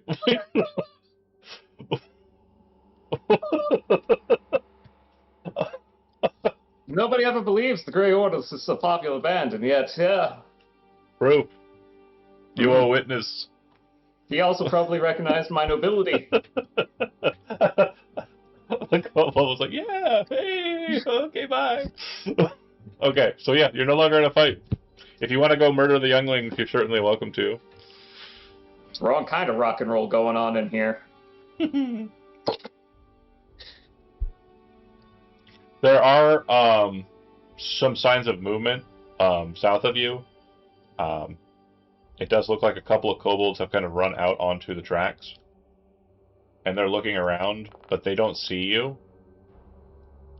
And again, you're kind of confused at first, but Leo, you're not confused because you realize you're still concentrating on the path without trace. And so, like, their field of vision is distorted. I'm not making you roll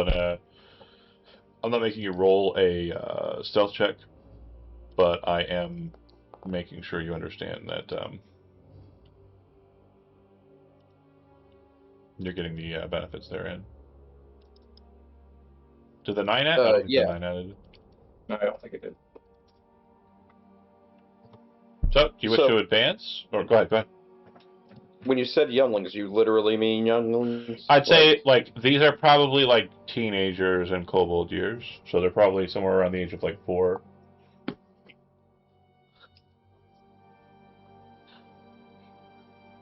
Kill them. Levy, everybody looks at Levy like, did you just say something? Wasn't me. Kill them all. And then they turn away and kill them all. Vow of troll lens.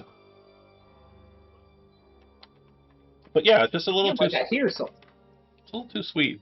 The dirty Mountain Dew. I like it. It's fine. I've had 2 now, so. Anywho, descending. Go ahead. He's gone. The dirty dude. I'm still good to continue. It's like nothing happened at all. Okay. Thank you, though. Do you guys sneak up on these kobolds, or are you just walking brazenly? I would assume sneak up. After the trap, I'm being more cautious. Go ahead and make a stealth check. Everybody or just Just whoever's in the lead. Okay.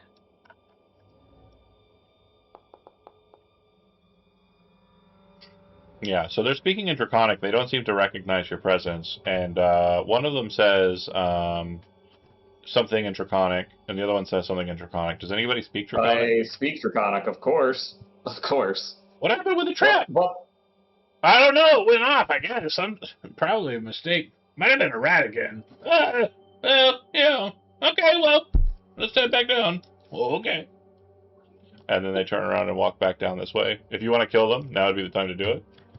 What you would notice is that they do have the same red scales as Eustrail's faction, and they do also seem to have the same marker on their chests that she has on her armor. It's slightly different, but it's the same.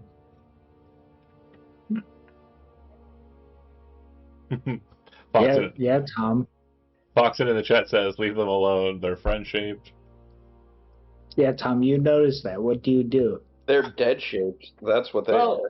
they don't recognize us, so or they didn't see us. I don't. Leo, if you wanna stealth kill them, you're more than welcome to. You have 2 attacks. I'm pretty sure you could. Oh yeah, with no, them. I'm heading up. Okay, cool. Go ahead and make 2 attacks. Foxen, it wasn't me. I didn't do it. Sorry, Joseph. This is why we don't let him play. That's 1 dead, and then go ahead and attack the second one. Leo is found with a slit throat back at the fort.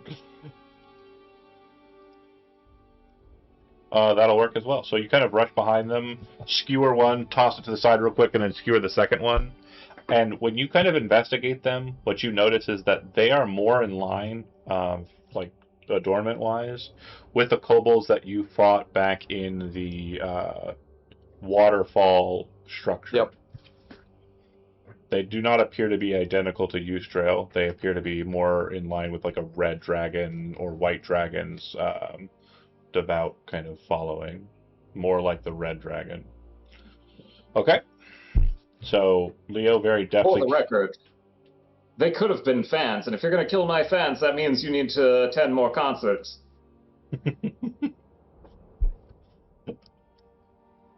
If you kill my fans, you have to become more of a super fan.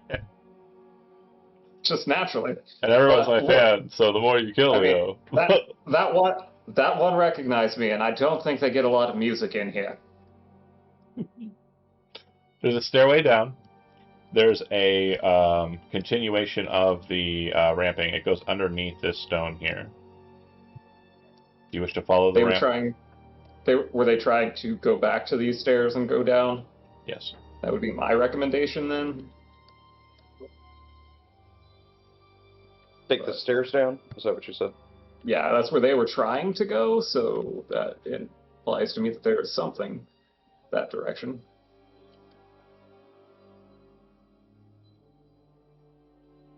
If that's the case, I'm going to delete your tokens up here. Please stop moving.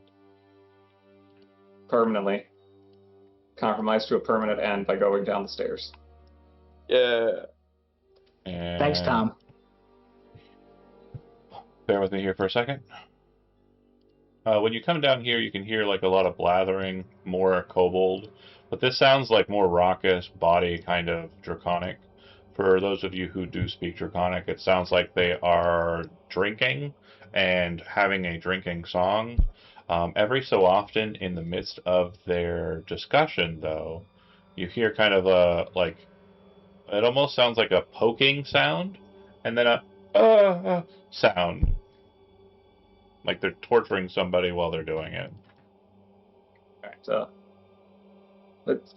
let's not go barging in. I have a...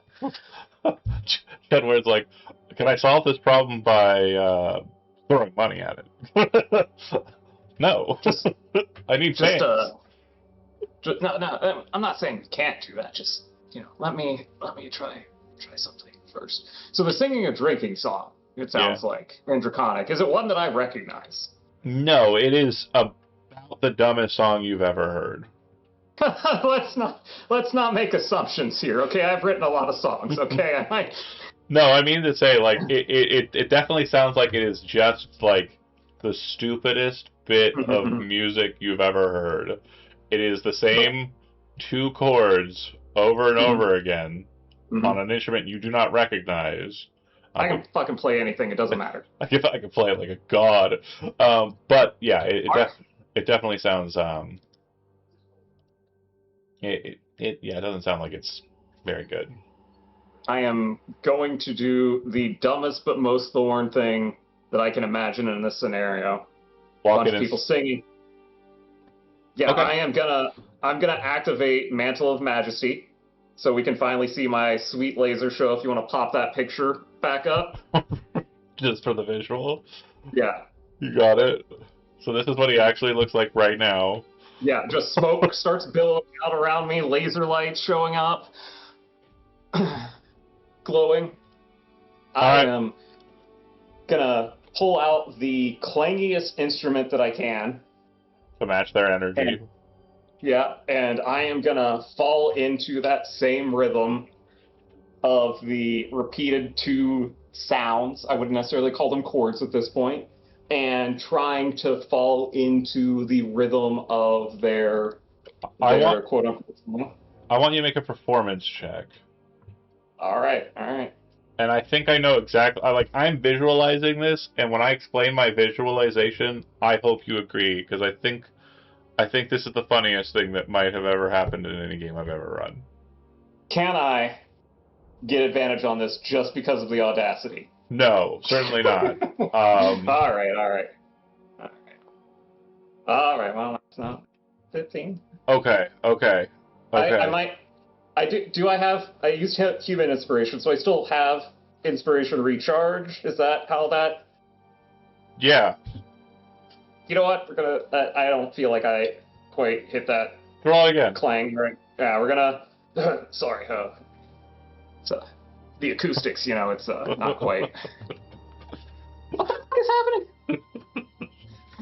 happening? Okay, so you pop in, and your first beat, you see that they are not very aware of what the fuck is happening here, and the crowd is trying to talk over you, but you won't allow it.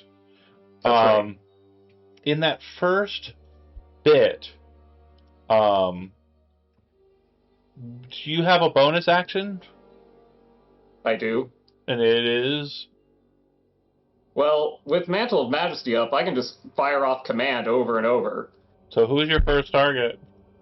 Probably the one that's right next to me. Okay, you're not looking for anybody in specific in this group? Is there a leader type? That's what I wanted to hear. For sure there is. What's your command of his? Headbang? Hell yeah. Okay, so your 15 is really bad. To everybody behind you, the music sounds like shit. But the second that it starts getting to them, it's catchy to the kobold's ears for some reason. Mainly because it's bad on purpose, clearly, to match the kobold energy. Fair. The person who's in charge is very much of a vibe yeah, I want to do whatever this guy says. And so they start hanging out with you. Everybody else, you're allowed to walk in and move around at your pleasure. They just got pipes of haunting, a la other people who are Ramilda apprentices. But yeah, if you'd like to move in, you can walk around. They don't seem too terribly afraid of you. Confused, but not afraid. Yeah, roadies, Dang, dong, dong. Does anybody else have anything that they want to do moving in, or are you just getting past them? Okay. It looks as though there's some sort of barricade kind of north of you. Looks like it was a trap that might have fired off, some sort of spike trap. And it looks like there's a pathway here, or you can go around this spike trap to get back on the rail. Your call? I do kind of want to take a second to look around and see if they might have anything valuable. This cage right here has what appears to be a gnome in it.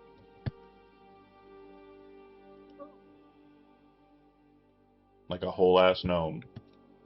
What is state of said gnome? Does he look unconscious? Looks dead? like he's been poked and prodded with daggers and spears. It looks like he is kind of looking up at you with like kind of pleading eyes, and he just looks very worse for wear.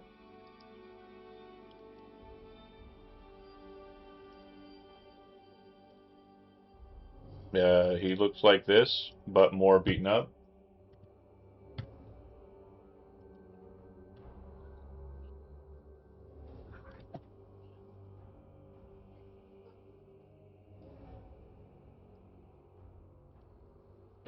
I want to try to barter for the gnome's life. Oh, it doesn't look like anybody's talking right now. Currently, it's just music. I'm pretty sure you could literally walk out with him right now. Yeah. Okay. Yeah, so I am cowbelling the shit out of this performance right now. I just need you to give me a persuasion roll, and Leo, and that's all I need from you. The DC is very low, but it is failable. That will not fail. Oh, that will fail. You have -1 persuasion. You walk over to the leader, and you're like, yeah, music, and you kind of like, keys? And then you kind of reach for the keys and try and get it on his belt, and he gets the wrong idea, and combat begins. We are still in the midst of the music, by the way. Please select your token and roll initiative accordingly. I genuinely wish I had something that sounded like rock. I don't. So we're going to go with classical. Hilda's too into the music.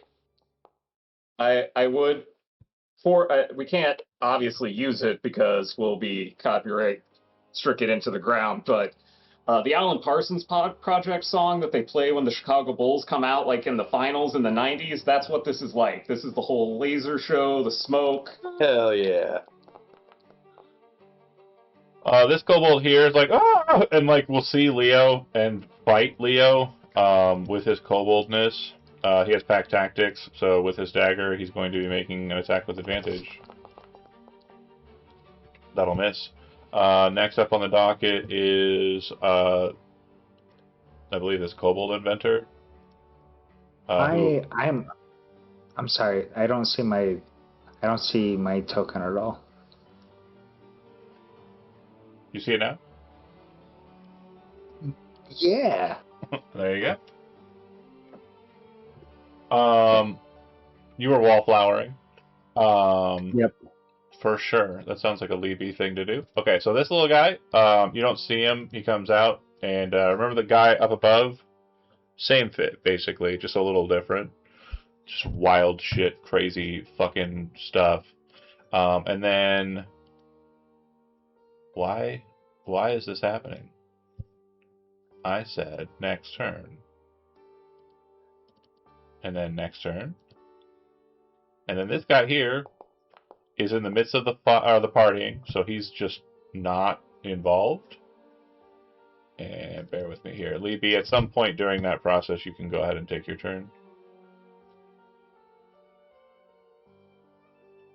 Whatever you'd like.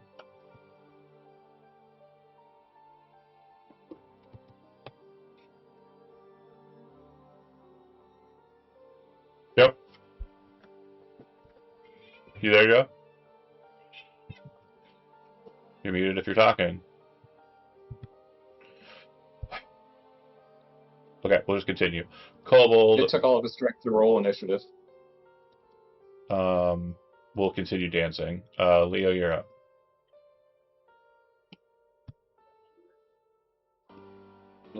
Okay. I'm gonna skewer old boy next to me. Yeah, the guy who wouldn't give you the key. Oh, that was... Okay, this one's the guy who tried to cut you. Your minimum damage kills him. In fact, it absolutely rends him apart. Like, just gonna hit this for a little while here. I think that's about right. Yeah, and again, your minimum damage won't kill him. Go ahead and roll a damage roll.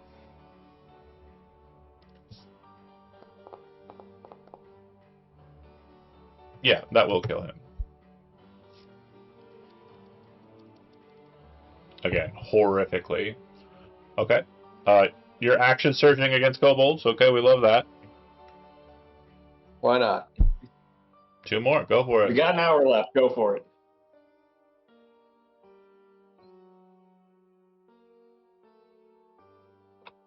Sorry, didn't mean for that to happen.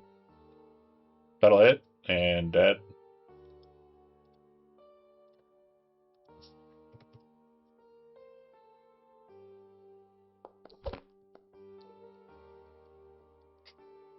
Yeah, that'll hit. And dead. They have 7 hit points. So.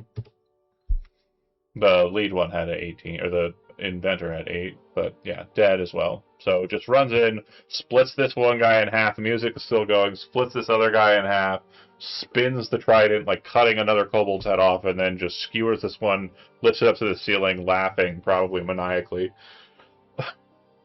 Just an absolute murder. Okay, so I'll go to this kobold, who is going to literally shit himself, and he's going to move away from Thorn. This will provoke an opportunity attack.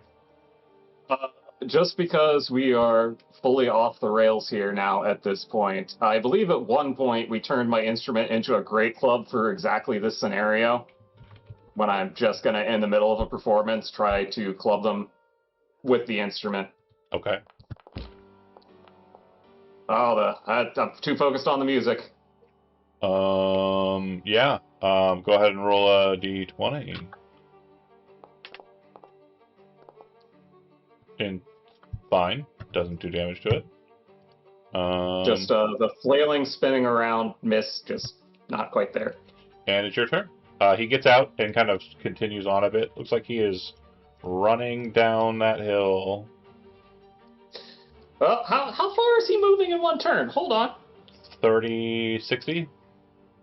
Well, if he's still within 60 feet, I'm going to use my bonus action to try to command him to approach, because you can't leave this party. Okay. So, he has to make a wisdom saving throw, right? Yep, DC 17.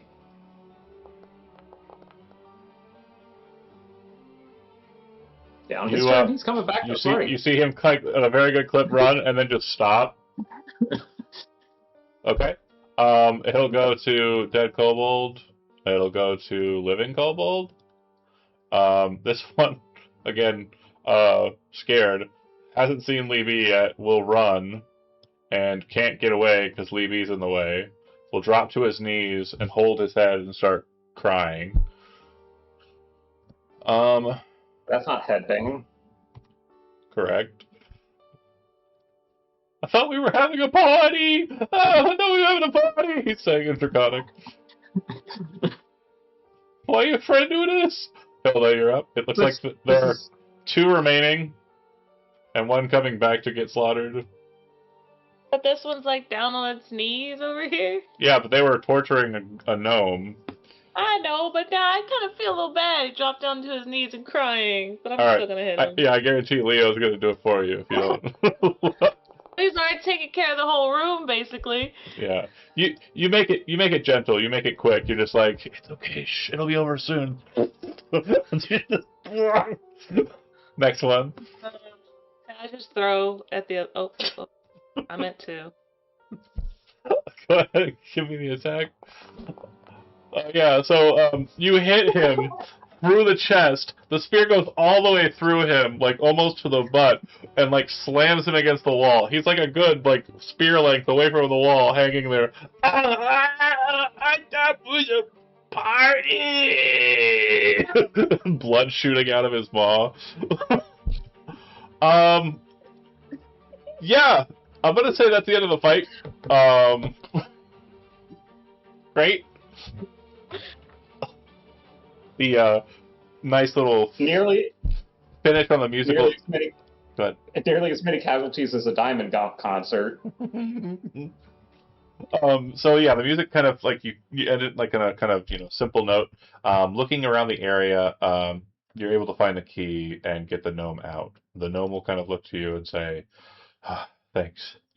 Unfortunately, all of my stuff was taken, and they took it down to the dragon's board.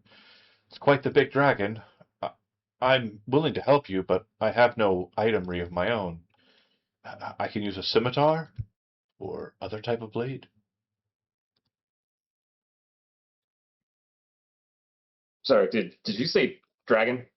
Yeah, a big one. Hmm. He's got my. Yes, yeah, He's got my. yes is the answer. He's got Let my. this guy use his scimitar. Does anybody have a weapon for Lass? His name is Lass. I have a dagger I could give him. I can. I have a longsword. I could give him. Okay. So just drag it and drop it. Or hold on. Which longsword are you giving him? Just the regular one. Okay. So you don't want him to be any good in a fight. You do not have a regular longsword. I did at one point. Yeah, don't know what happened. I think I dumped it because your weight is insane right now, and you should actually be doing more Okay. to kind of stymie that. What are you giving him? Trident. I will give him. He can have the dancing longsword. It's fine. Okay. I'm gonna delete it from your sheet for now because he has it. Okay, he says, "Oh wow, this is magnificent. Thank you," and he will go with you down, down, down to Dragon Town. If you wish to check out the area, you're welcome to. But the descent looks like it's a pretty straightforward affair. The ramp will continue down. Um, Can we take a short rest to recover here a little Yeah. bit before we go down to a big ass dragon? You're more than welcome to do so.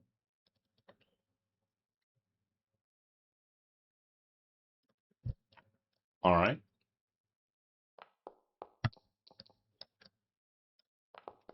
And Hilda, if you want to use Inspiring Leader to get some. Oh, I think Thorn is better at it. Yeah. Okay. So everybody should be getting, what is it, 6 plus, what's your charisma modifier? 5 or 6? 6. So 12 temporary hit points. Hilda, how are you as a singer? I could play something inspiring and you could, sing. I like the Spoken combo word's piece. fine too. Not well. No. That's fine. It worked for the kobolds. It'll work for this group. It's fine. Don't worry about it. It's great. Good job. Are we descending further? If so, I for speed purposes, I'm just going to get us to the Yeah. nitty gritty. Yeah. You make your way down. You are kind of avoiding the you're trying to avoid the tag-alongs. It does look Mhm. like there is like an area north of you as you're kind of making your way around the chasm here that looks as though it might have some kobolds in it, but that's not why you're here now. It's for the dragon and the dragon treasure that the dragon has. You guys lucked out. But yeah, you make your way around the ramp and you see that it goes into the rock, and it looks like it goes to a separate cavity kind of below. Like you can kind of see what's below you, and there's definitely like a pulsing sound, like a heart pulsing kind of sound coming from beneath you. You're able to make your way around and descend down into that space. And I'm going to move you by doing what I did before. Bear with me here. Active potty. Click. Boom, boom, boom, boom. And then delete current potty. And then I will move the little man that you arrive to save now. Where is the other party member?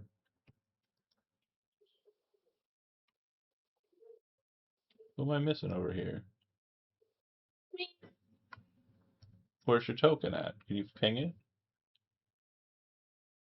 Where is my? Oh, Oh, okay, I see. Delete. And then move. Okay, so you are now over here.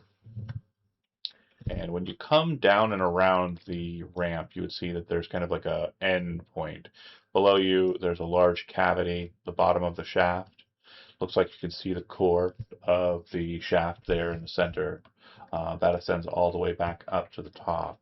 And that sound seems to be emanating from the south of you. As you're making your way over, bear with me here. This is incorrect, I think. No, it's right. As you're making your way over, there's definitely a heat about this space. The water beneath you seems to be steaming, and it looks as though it's kind of like mired in kind of almost like a spring water, like a hot spring. It looks like it's got that kind of filmy kind of nature to it. Um, yeah. Um, you make your way. Oh, sorry. I misread the situation. This is actually the exit. Hold on. You're over here. La la la. La la. So you're actually coming from this tunnel over here. Sorry. That leads down into the Underdark.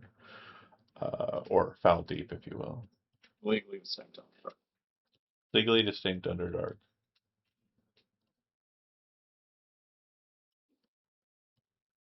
All right. So, everything I said before is accurate. The only difference is that over to the north, it does appear that there's a mine shaft that continues far deeper still. How would you like to proceed? Lean back towards the. That was a gnome you said that was getting tortured. Yeah, his name's Lass. Yeah. Last, where's the dragon at? He said there was a. It's Dragon? down here somewhere. I never saw it, but I saw them take my treasure and take it down here. Bring it down a little bit. Oh, right. So my friends, they were. He seems to have just the one tone, and he says they were brought down here. I think after a while, I think they fed them, my friends, to him. Well, that is Tragic, sure. not. Yes. Maybe you'll sing a song about it. If you can give me their names, I'll see what I can do. Not right now. We got to get out of here first. I'm not gonna remember it right now. That's fair. So you can kind of climb down. That's not a problem. It seems like that would be an easy measure, especially with the extra rope that you've got. Once you get down to the ground level here, though, if that's what you're wanting to do, you definitely see that there's kind of like a glowing coming from that space. And eventually you can kind of see like the silhouette or shadow of a very large creature kind of maneuvering in and about that area. Leo, it should be easier to hit than a fire giant or whatever you get. I'm sure you got this. Just pretend it's a lot of very large kobolds put together.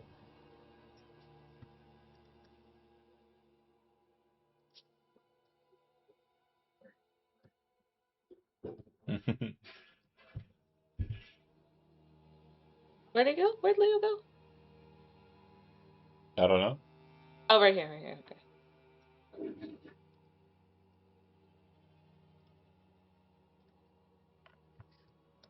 Once Leo is about to go around that corner. Yeah, so pausing here.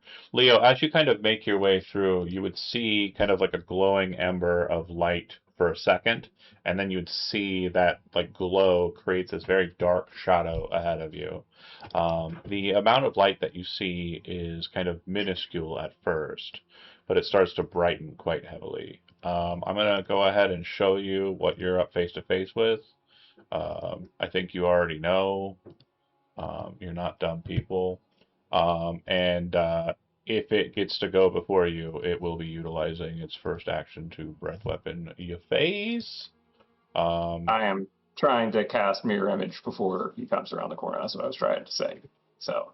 Oh, on yourself? Yes. I just want to make sure that that is okay, because that's what I was trying to.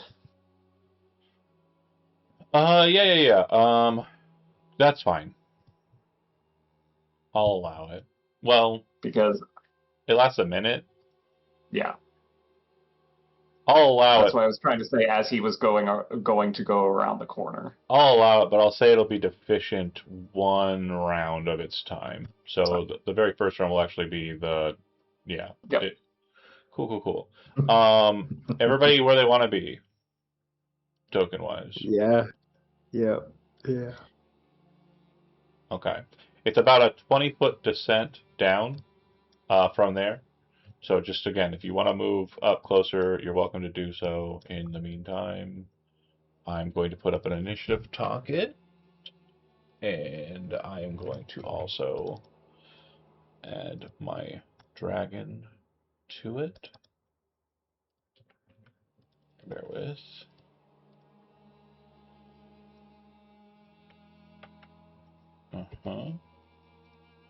And then one of these.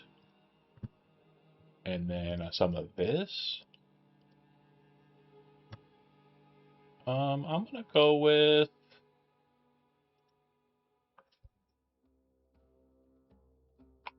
All right, John, I gotta AFK and do that thing real quick. Okay, cool. I will ask the party what they want to do with you, or maybe I'll just kill you with this first go. We'll see. Is everybody rolled on the initiative?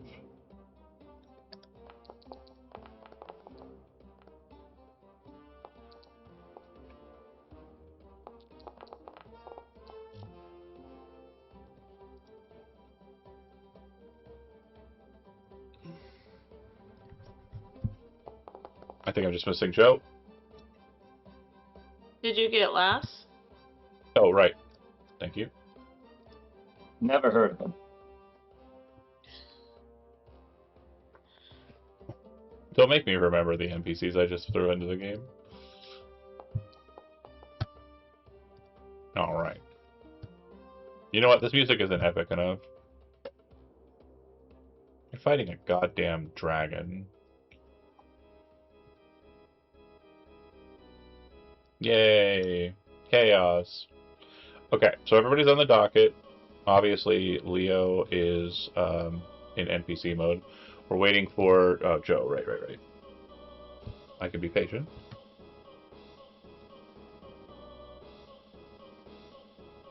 I need an initiative.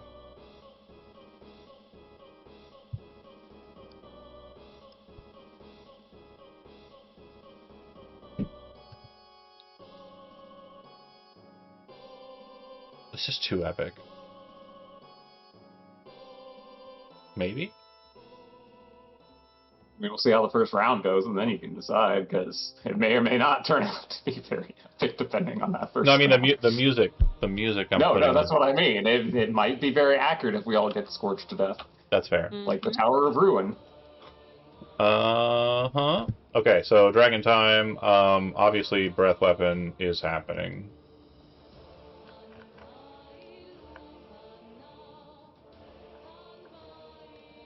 It is mostly just for Leo.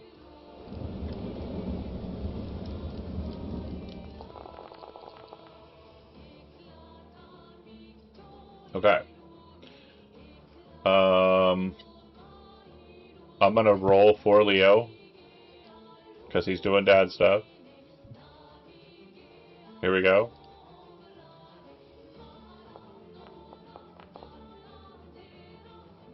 Fail.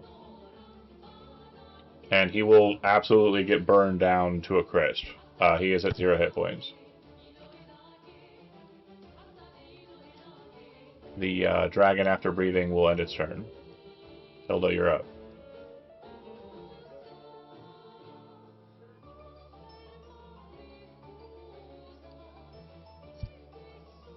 Hilda?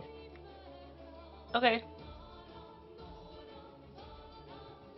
You would see basically a massive, like, reddish fire, very similar to the Bane fire that the spellcasters have been casting on people, just fly out of the space and just absolutely cook Leo to a crisp. He's not dead. It looks like he's still kind of breathing in there, but he is literally just covered with char.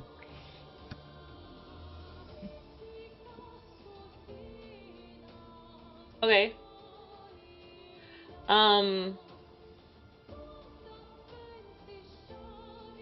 it my whole action if I walk over to Leo and pour a health potion in his mouth? No, moving bonus.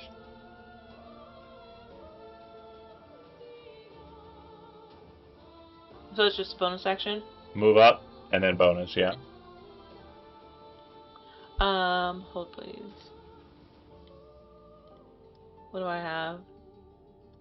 I have a grater. I want to use a grater Go ahead to pour and into his mouth. throw it. I will say that Leo definitely loses concentration on the Pass Without Trace. Oh, let me target him.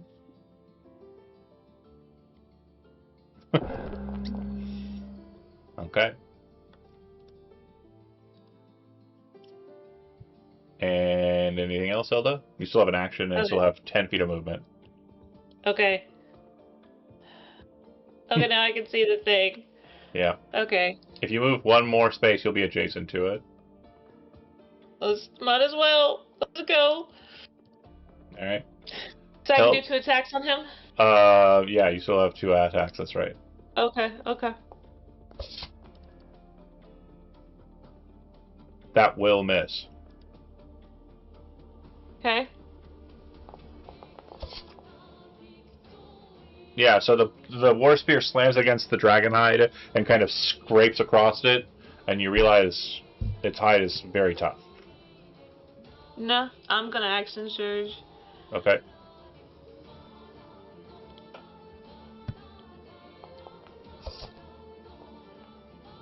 That'll hit. 23? Yep. It kind of like looks at you, kind of attacking it, and as it's kind of like sucking back in the breath, it says, "In common, foolish." And then you stab it, and it's like, "Ah!" As it's like taken aback by your audacity. I think when we roll that one. Okay. Okay. And my second attack. 22? That'll hit.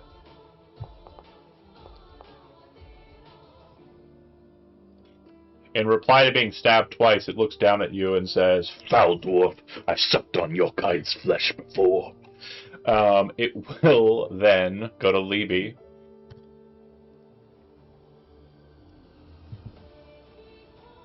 Joe? Yep. Hopping down? You can just fly, it's all dim light.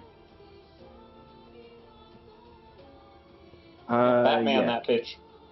Yeah. Whoosh. I think you can get to here. Well, you can get to here. It's messy in the cave.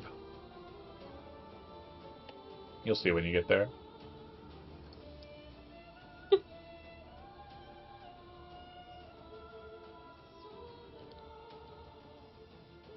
You having lag problems?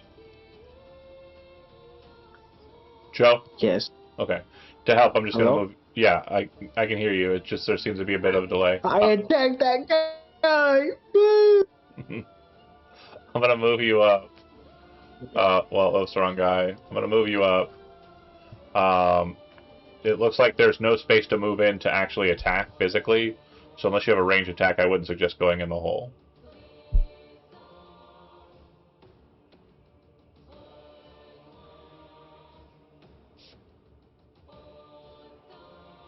Okay, I'm gonna... I don't know why this lag is hitting as bad as it is. It's like I'm barely getting anything out of him. Okay. So yeah, just for the sake of... I'm gonna take the dodge action as Joe and call it there for him. Leo, you're... are you back? Yes. Okay, so when you got hit by the breath weapon, it completely dropped you to 0 hit points. Hilda rushed over and put a healing potion down your throat. So basically, flash a light for your character. You're waking up, everything aches, and your body's covered with charcoal. Like, your skin has been turned into kind of like a very hot red, but your clothing has been turned into... The non-magical shit has basically been turned to ash. Hilda is currently engaging with the dragon. It seems to be blocking the passage ahead. There's nowhere to maneuver to fight the dragon. Right. You could step down one and range attack it, but other than that, it's currently pressed.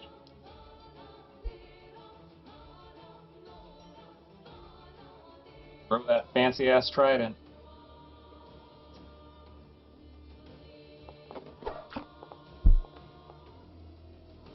Yeah, that'll work.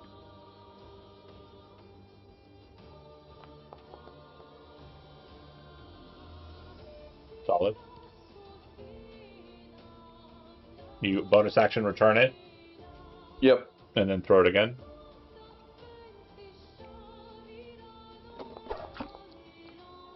Just to make sure we understand the tempo, it will be stuck in the dragon. Go ahead and roll damage after the turn. During your next turn, your first thing will be recalling it with the bonus action, and you will not be able to throw it twice. So you are currently at a stage where, yeah, the tempo is not. It's fast to start and then slow after that. Okay. Our friend Lass is going to climb down and kind of move next to Thorn. And kind of holding the longsword, looking around, like trying to be defensive and capable. He'll take the dodge action. Thorn, you're up. Okay. I can see the very edge of the dragon from there. If you can see the token's ring, you can attack it, yeah. Yeah. So I am going to start by doing everybody's favorite spell.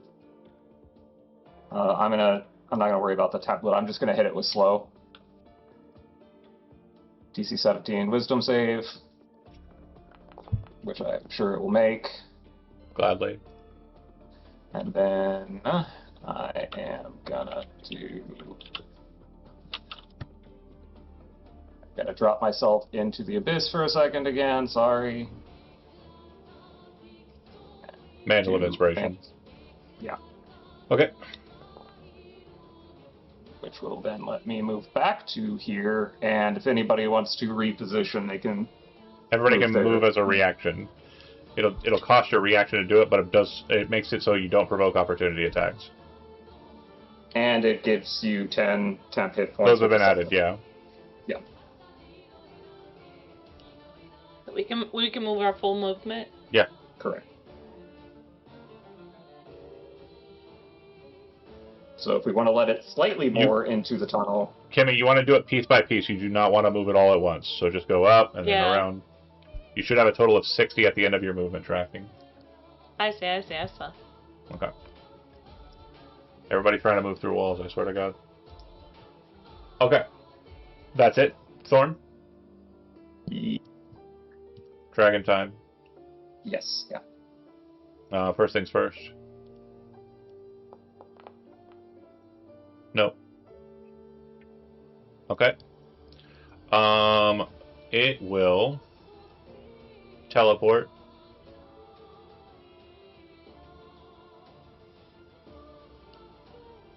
to here.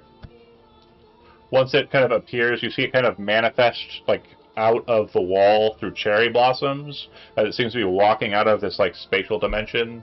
It will then step forward towards Hilda and attack her. And it'll say, "I wasn't done with you." Oh, okay.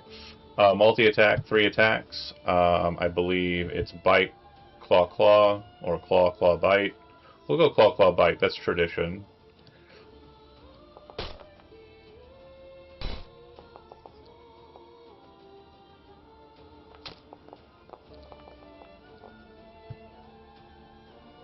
Yeah, so it kind of grasps a hold of your defenses with the claws and kind of rakes at them, and you're kind of focused on that, and you miss the fact that this massive maw is just like descending over the sweeping claws of death, slamming into your top half. Damage on the bite, normal. A few. Okay, and that is the turn. It'll go to Hilda.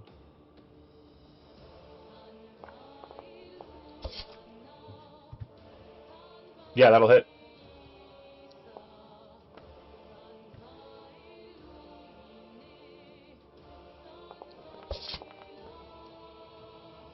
Hey.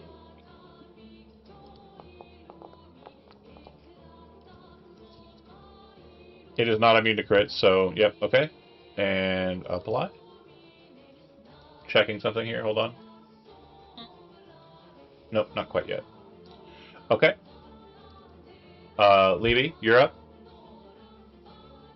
Joe, you still lagging? Okay, no worries. I'll move you up. Fight. Punch, punch, punch, punch. Yeah, I know the Punch, drill. punch.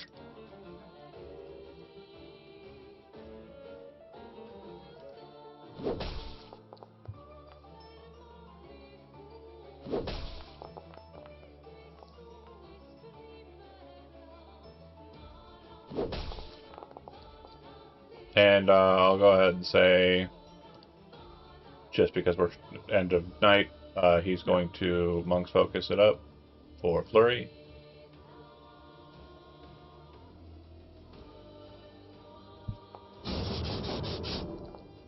Okay. And again, since I'm rolling these, I'm just going to ignore the rules for critical rolls and critical failures. Damage on the one he hit with.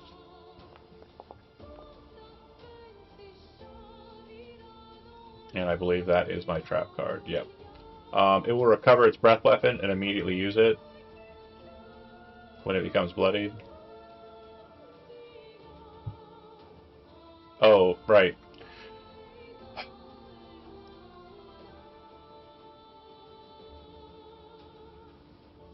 There it goes.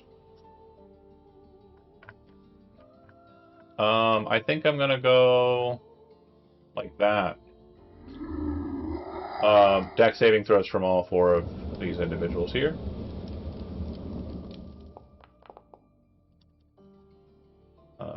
Dex.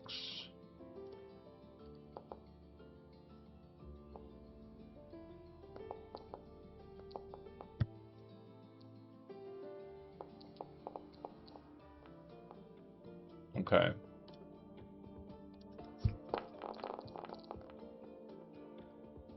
All right. So selected. It looks like DC 17. We got Thorn on halfsies and new guy on halfsies.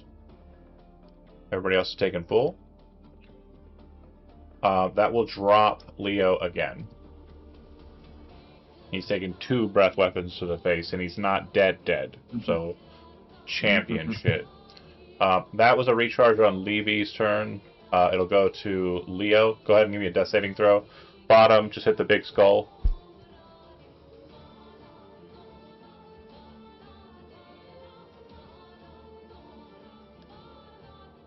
And yeah, Tom, give me that concentration check.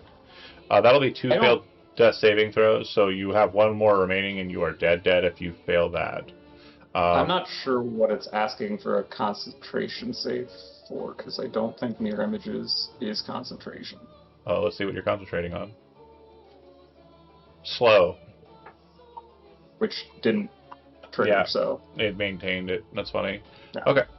Cool. It'll go to our new guy, who has a longsword and fight in his heart. Not so many hit points in his neighborhood, Everything. but yeah. He will attack with the longsword he was given.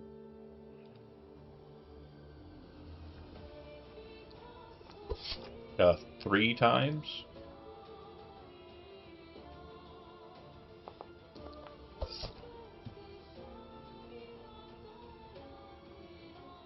He hit the one. No, he missed the one. Missed the other one, and will crit the last one. What a guy. What a champion. Everybody's putting their heart into this. Okay. Thorn, you're up. Well, obviously, my very first thing will be a healing word there on Leo. No longer dead. That was a bonus action as my actual spell, as my actual action, as embarrassing as this might be. We are gonna throw a nice, flashy, starry wisp at it. That will hit, I'm guessing. That will miss not. 20, yeah. I am gonna move over here. Cool. Good call. It'll go to its turn. It'll attempt to recharge its breath weapon. It will not. It will. Hilda's the problem. Right? Did Hilda hit me at all? Yeah. Okay. Yeah, she crit. Yeah, She just critted she's last the, round. She's the fucking problem. If my last meal on this earth is a dwarf, it's gonna be this one. Ooh. Ooh. Can't hit for shit. Okay, we got the one.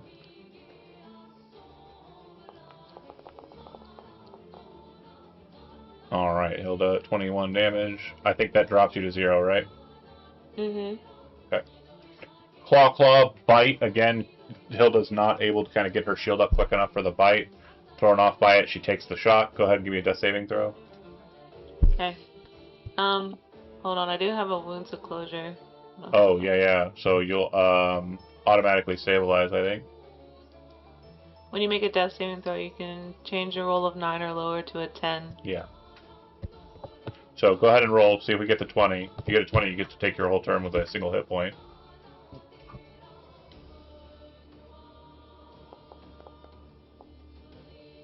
No, so you're going to change it to a success. So you should be able to toggle the death saves on your sheet. You know how to do that? Okay, cool. Levy, Joe, I'm assuming you're still having issues. Okay. I'm going to go ahead and just go for it. We're going to do Flurry of Blows. And here we go.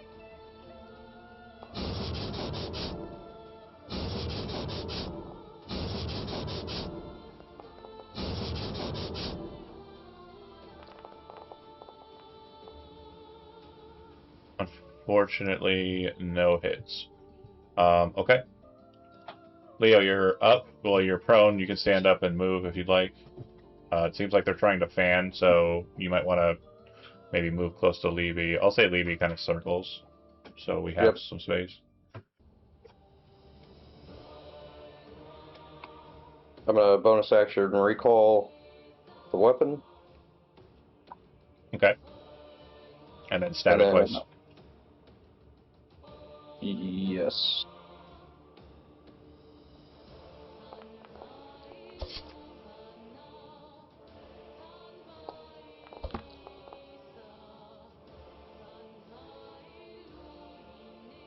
That'll hit, and that'll hit.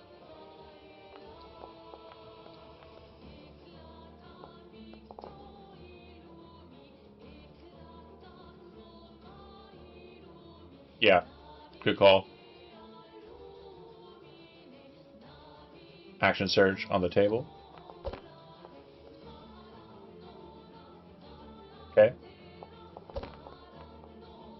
Also good. Both of those will hit. Let's see if you can do it.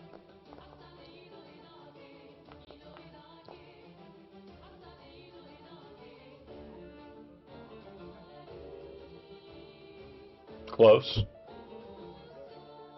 You can see it.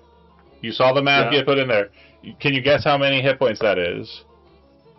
Is that one? That's 1 hit point, my friend. I'm gonna go ahead and screen cap it, just for the lulz, and post that here. Too funny. Okay. Can I ask our friend to hold? I'm gonna have him take the dodge action, because NPCs can't really delay. So yeah, he's scared. I think there's almost no chance that I'm gonna hit this. No, you have to hit this. It's funnier if you hit this. You have to know that. I know. Hilda's gonna be like, he's the greatest warrior among us. It would be pretty great. Leon's gonna be like, yeah, he is pretty good. All right, we'll see if the aura lives on here. 20 is the armor class. Roll a d20. Yeah.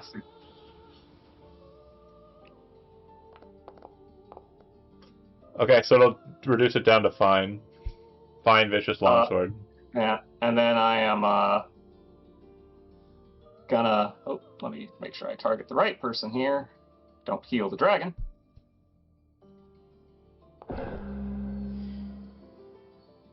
Okay. So this is going to be the most... Hold on. Hold Yeah. on. I've still got movement. I am going to move away if it wants to try an attack of opportunity. It will. It'll use its bite attack against you.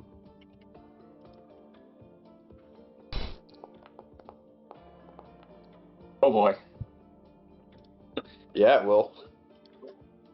Roll your damage, and then I'm going to roll on my mirror images. Right. So you're going to roll a d6 3 times. And any roll of a 6 means, or a 4, 5, or 6 means that it's hitting that duplicate. Is it 4, 5, or 6? Yeah, higher number means hits crit, or hits that guy. So we got the second one. Okay. Yeah, it's absolutely just ripped apart. The magic just dissipates. And I'm going to get back behind a thing. Okay, so this is the funniest shit ever, because I'm going to hit this recharge button, and if it rolls a 6, or a 5, it recharges its breath weapon. Seeing as it can't hit you all, and it has to hit somebody, I have 2 options. And I think the funnier of the 2 is to kill you all if you can't kill it. It flies straight up. Opportunity attacks. Not even me. Yeah, everybody who's adjacent to it. I just need one of you to hit. Yeah, the trident does. Yep.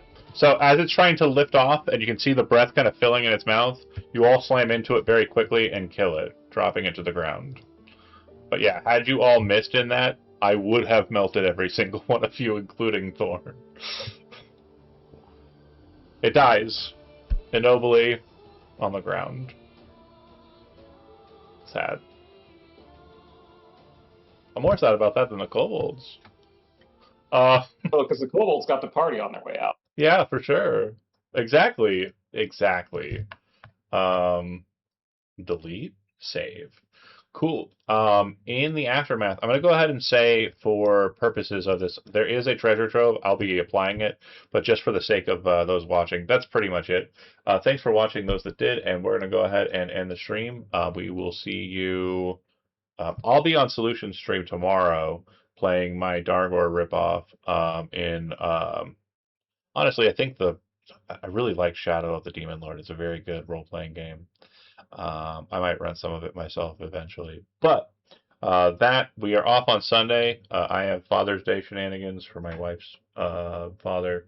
And then I think we'll be picking back up on Tuesday with more Starfinder. Thanks for watching, those that did, and we will see you next time.